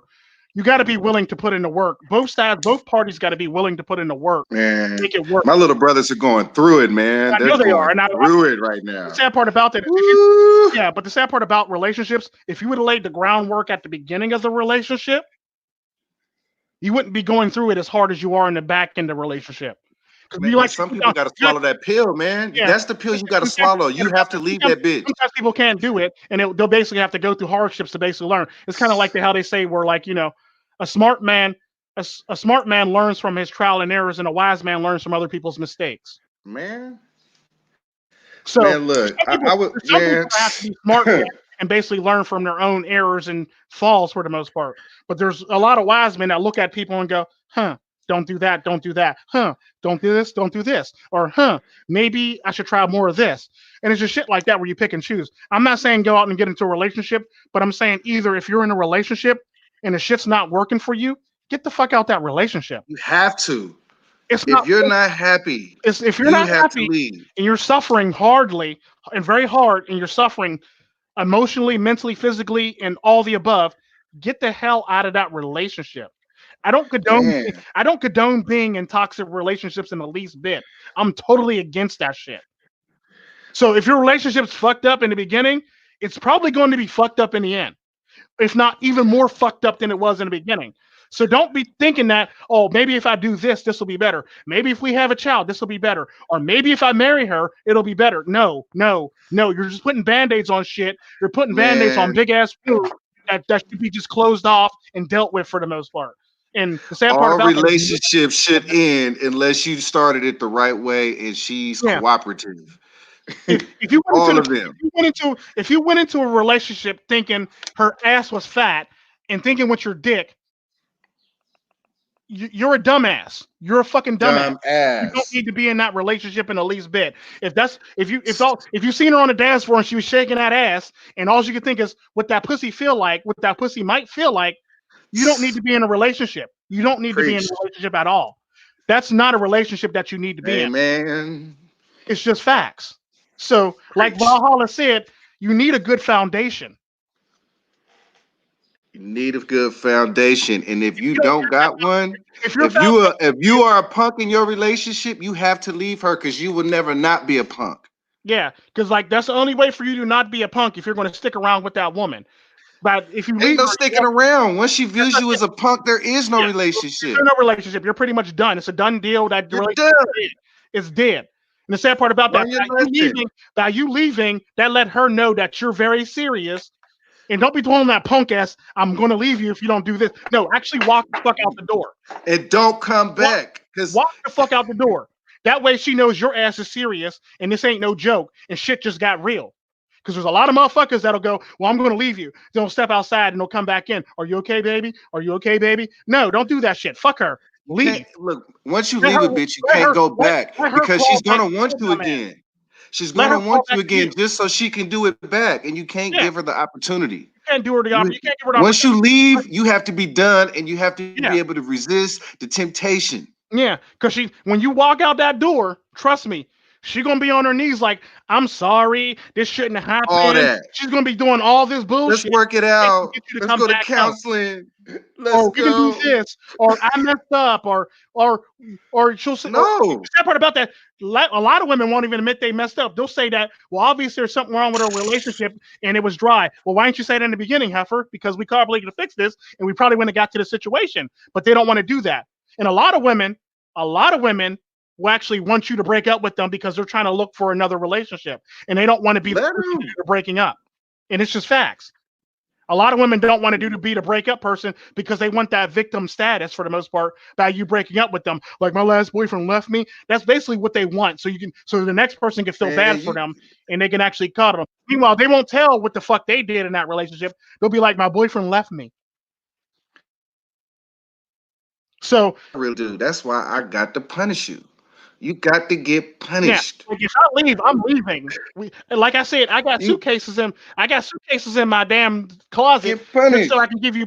Even if you don't live with me, I'm gonna slide these suitcases in front of you as your parting gift because this relationship is over. It's That's your parting over. gift. That's pretty much my what's it called the Price is Right parting gift for you. Here goes these You got suitcases, to heifer. go. We're over.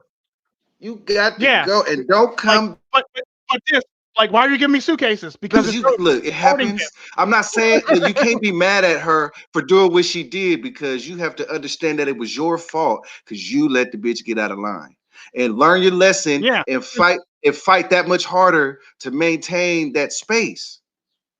yeah. Because the sad part about relationships is a person can't do to you in a relationship what you don't let them already do to you.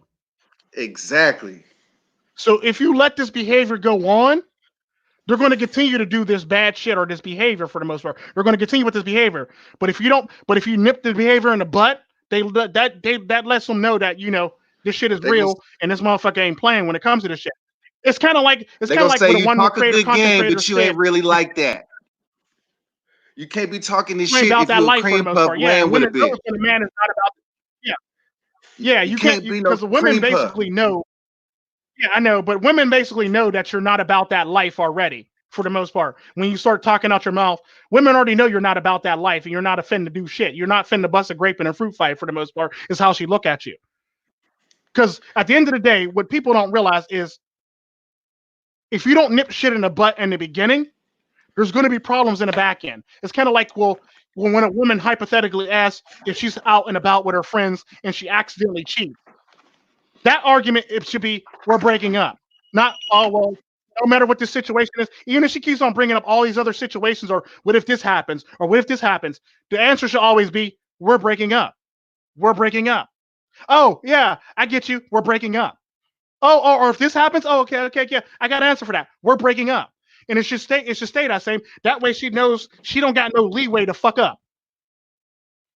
Because the minute you say, well, I can understand that situation, or you start thinking about situations, she knows she got the power in that relationship. There's no compromise. There's no compromise in the least bit. No Like I said, compromise whatsoever. I never once compromised, except for the microwave incident. I never once compromised in a relationship. I don't compromise. Either we're going to do it together, or we're not going to do the shit at all, or we're going to do it my way. And together means my way. That's what they that's like, no, you don't get it. Like together means my way. And you need to be serious about that. Like if Together means my way. you're not saying it's a bad idea because she's a woman. It's a bad idea because probably it's financially wrong. It's probably morally wrong. It's probably health wise wrong. Like there's reason. And let her know. Look, we're not doing this because this could fuck with us economically. This could fuck with us mentally. This could fuck with us socially. This could fuck with us health wise. So this is why we're not doing it. Like lay it out there. Like this is not we're not doing it. I'm not doing it because I'm trying to be a dick. I'm doing it because it's going to fuck with our finances, and I'm not finna fuck with Hey, finances.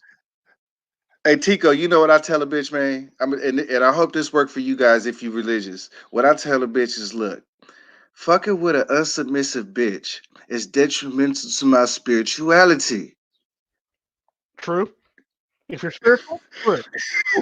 It's detrimental to my spirituality. True story. Because I don't want to have to get mad and go upside your head. God told me not to strike you.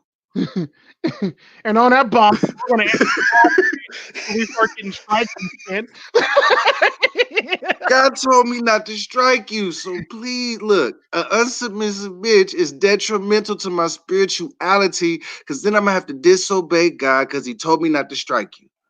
True story.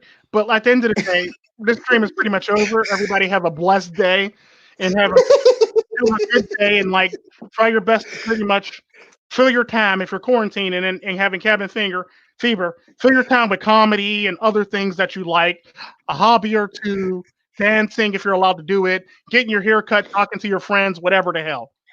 Just fill your time so you won't become bored and you won't become this miscomplacent. Complacent? Yeah, you won't become complacent. So yeah, do what you got to do to pretty much fill your time with something that you enjoy doing and not what somebody else wants you to do. Y'all have a blessed day. I'm glad I can serve y'all this morning or afternoon or evening, wherever you're out in the world. And y'all have a good one. We out of here.